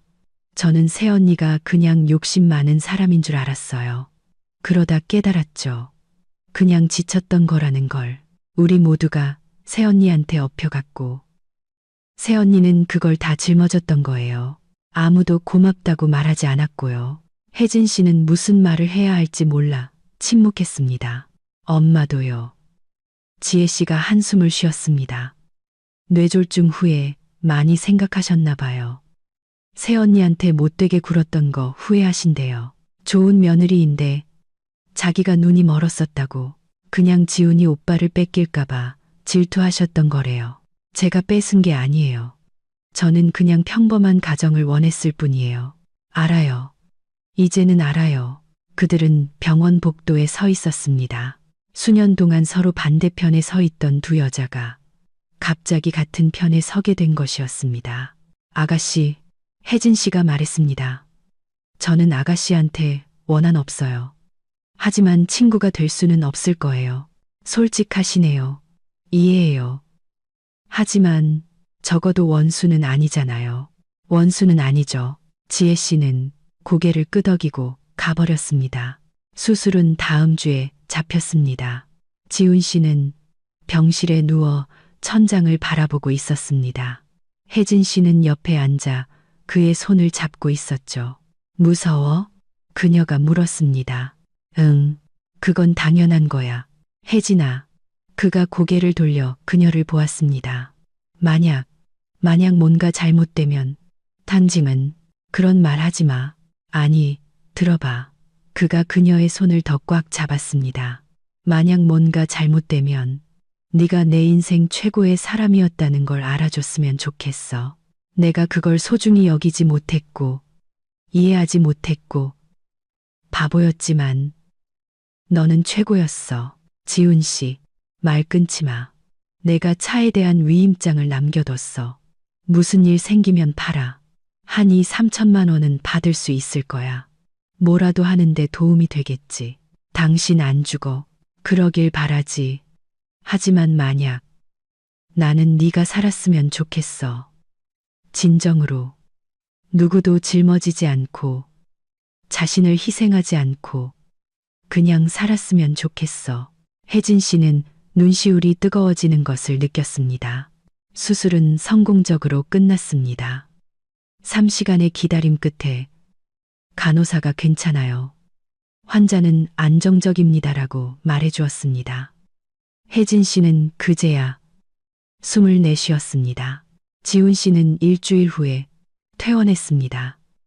의사들은 엄격한 지침을 내렸습니다. 식단, 생활 습관, 약, 스트레스 금지, 그리고 최소 2개월간의 무리한 활동 금지. 그럼 또 집에 있어야 한다는 거네. 그가 택시 안에서 침울하게 말했습니다. 회복해야 한다는 뜻이지. 혜진 씨가 정정했습니다. 그건 다른 거야. 하지만 돈은 기다릴 수 있어. 당신 건강이 최우선이야. 그가 놀란 듯 그녀를 쳐다보았습니다. 내가 또 일 안 한다고 화 안 내? 당신은 일 안 하는 게 아니라 심장 수술 후에 요양하는 거야. 그건 게으름이 아니라 필수적인 거야. 전에는 당신이, 저는 전이고, 지금은 지금이지. 혜진아, 그가 마침내 말했습니다. 당신 정말 예전이랑 달라. 우리 둘 다 예전 같지 않지. 응. 하지만 당신은 더 강해졌고, 더 단호해졌어. 전에는 그게 나쁘다고 생각했는데, 이제는 그게 옳았다는 걸 알아. 나는 그냥 나 자신을 배신하는 걸 그만뒀을 뿐이야. 다음 2달은 이상하게 흘러갔습니다. 지훈 씨는 집에 있었지만 예전과는 달랐습니다. 게임을 하거나 소파에 누워있지 않았습니다. 회복에 집중했죠. 아침마다 산책하고 간단한 식사를 준비하고 몇 년 만에 처음으로 책을 읽었습니다. 그리고 어머니와 대화했습니다. 매일 전화해서 안부를 묻고 일주일에 한 번씩 찾아가 집안일을 돕고 장을 받아들였습니다. 어느 날 저녁 지훈 씨가 어머니 집에서 봉투를 들고 돌아왔습니다. 이게 뭐야? 시골 땅 팔렸어. 4,200만 원. 엄마가 이 돈 일부를 너한테 주라고 하셔. 네가 그동안 엄마한테 쓴 돈 갚으라고. 계산해보니 대략 1,000만 원 정도 된대. 지훈 씨, 나 당신 어머니 돈 못 받아. 나는 돈 때문에 한 게 아니야. 그게 내 의무라고 생각해서 했던 거고. 아니라는 걸 깨닫고 그만뒀을 뿐이야.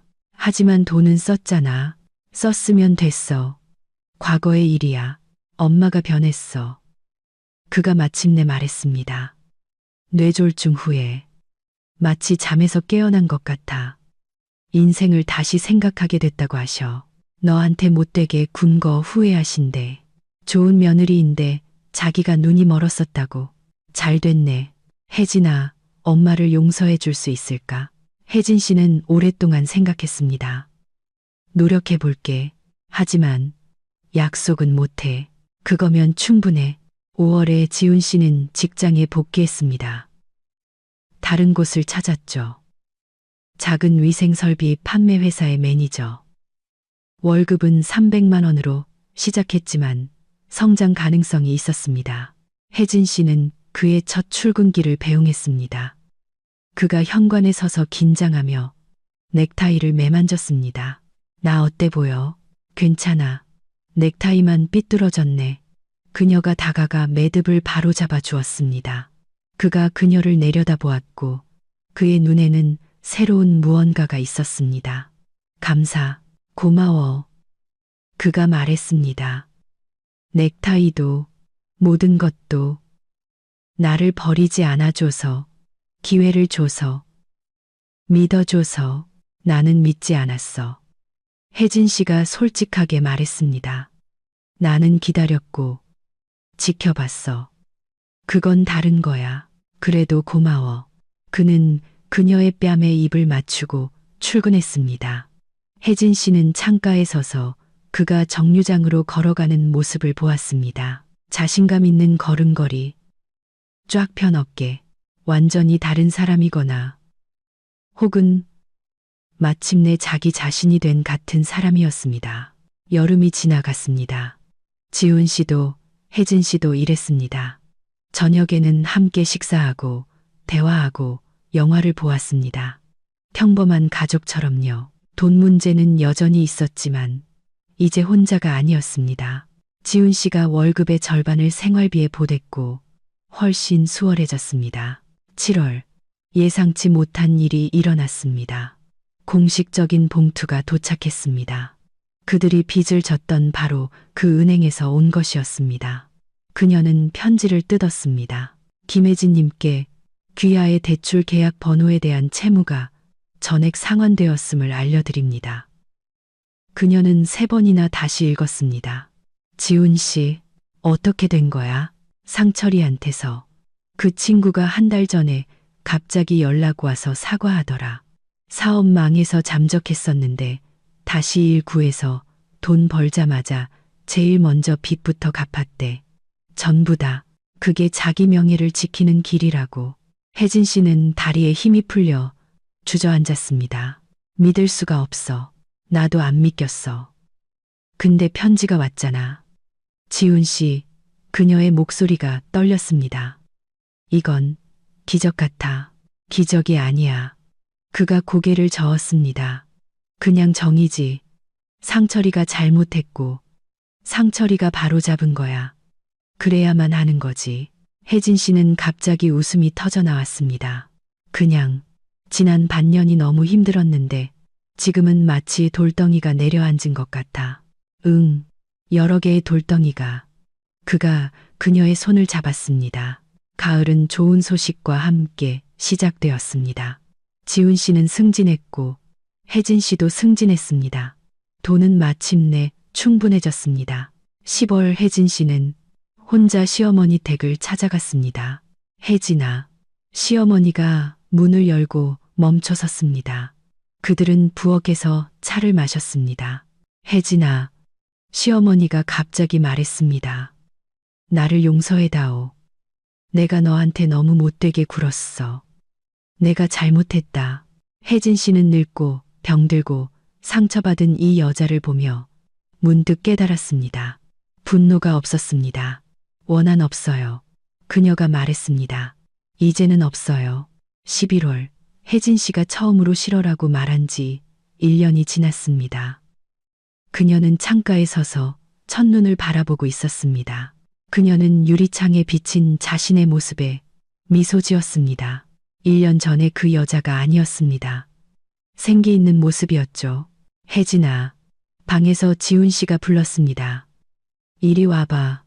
엄청난 골이 들어갔어. 지금 갈게. 국만 젓고. 그녀는 남편 옆 소파에 앉았습니다. 그가 그녀를 어깨로 감쌌습니다. 따뜻하고 아늑했습니다.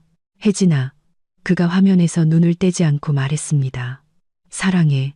그녀는 얼어붙었습니다. 몇 년 동안 듣지 못했던 말이었습니다. 나도 사랑해. 그녀는 조용히 말했고, 그것이 진심임을 깨달았습니다. 고통과 실망을 겪고 살아남은 성숙한 사랑이었습니다. 12월, 그들은 함께 크리스마스 트리를 장식했습니다. 혜진아, 그가 말했습니다. 새해는 같이 보내자. 너랑 나, 그리고 내 어머니랑. 진심이야. 진심이야. 엄마는 누나네 집에서 보내시기로 했어. 나는 너랑, 내 가족이랑 함께 있고 싶어. 이제는 내 가족이기도 하니까. 새해는 셋이서 맞이했습니다. 소박한 식탁. 혜진아, 엄마가 말했습니다. 네가 행복해 보여서 정말 기쁘다. 고마워요. 엄마, 두 사람. 잘 어울리는 한 쌍이야. 이제야 알겠네. 새해를 위하여. 혜진 씨가 말했습니다. 새로운 삶을 위하여. 지훈 씨가 덧붙였습니다. 너희들을 위하여, 얘들아. 엄마가 말했습니다. 너희들의 행복을 위하여. 에필로그. 1년 후, 혜진 씨는 새 아파트 창가에 서 있었습니다. 그들의 집. 2개월 전 주택담보대출로 산. 작지만 그들의 공간. 등 뒤에서는 지훈 씨가 이케아 옷장을 조립하며 설명서에 대고 투덜거리고 있었습니다. 이건 누가 그린 거야? 어디가 위고 어디가 아래야? 어디 봐봐. 거꾸로 들고 있었네. 아, 진짜네. 혜진 씨는 미소 지으며 창가로 돌아갔습니다. 2년. 그가 그녀에게 손을 들려고 했고 그녀가 녹화를 켰던 그날로부터 2년. 그녀도 그도 그들 둘 다 변했습니다. 쉽지는 않았지만 그들은 해냈습니다. 혜진아, 지훈 씨가 불렀습니다. 이리 와서 좀 잡아줘. 갈게. 그녀는 창가에서 물러섰습니다. 인생은 계속되었습니다. 사소한 걱정과 큰 계획, 매일의 기쁨과 슬픔과 함께 완벽하지도 동화 같지도 않았지만 그녀의 인생이었습니다. 그리고 그녀는 마침내 행복했습니다.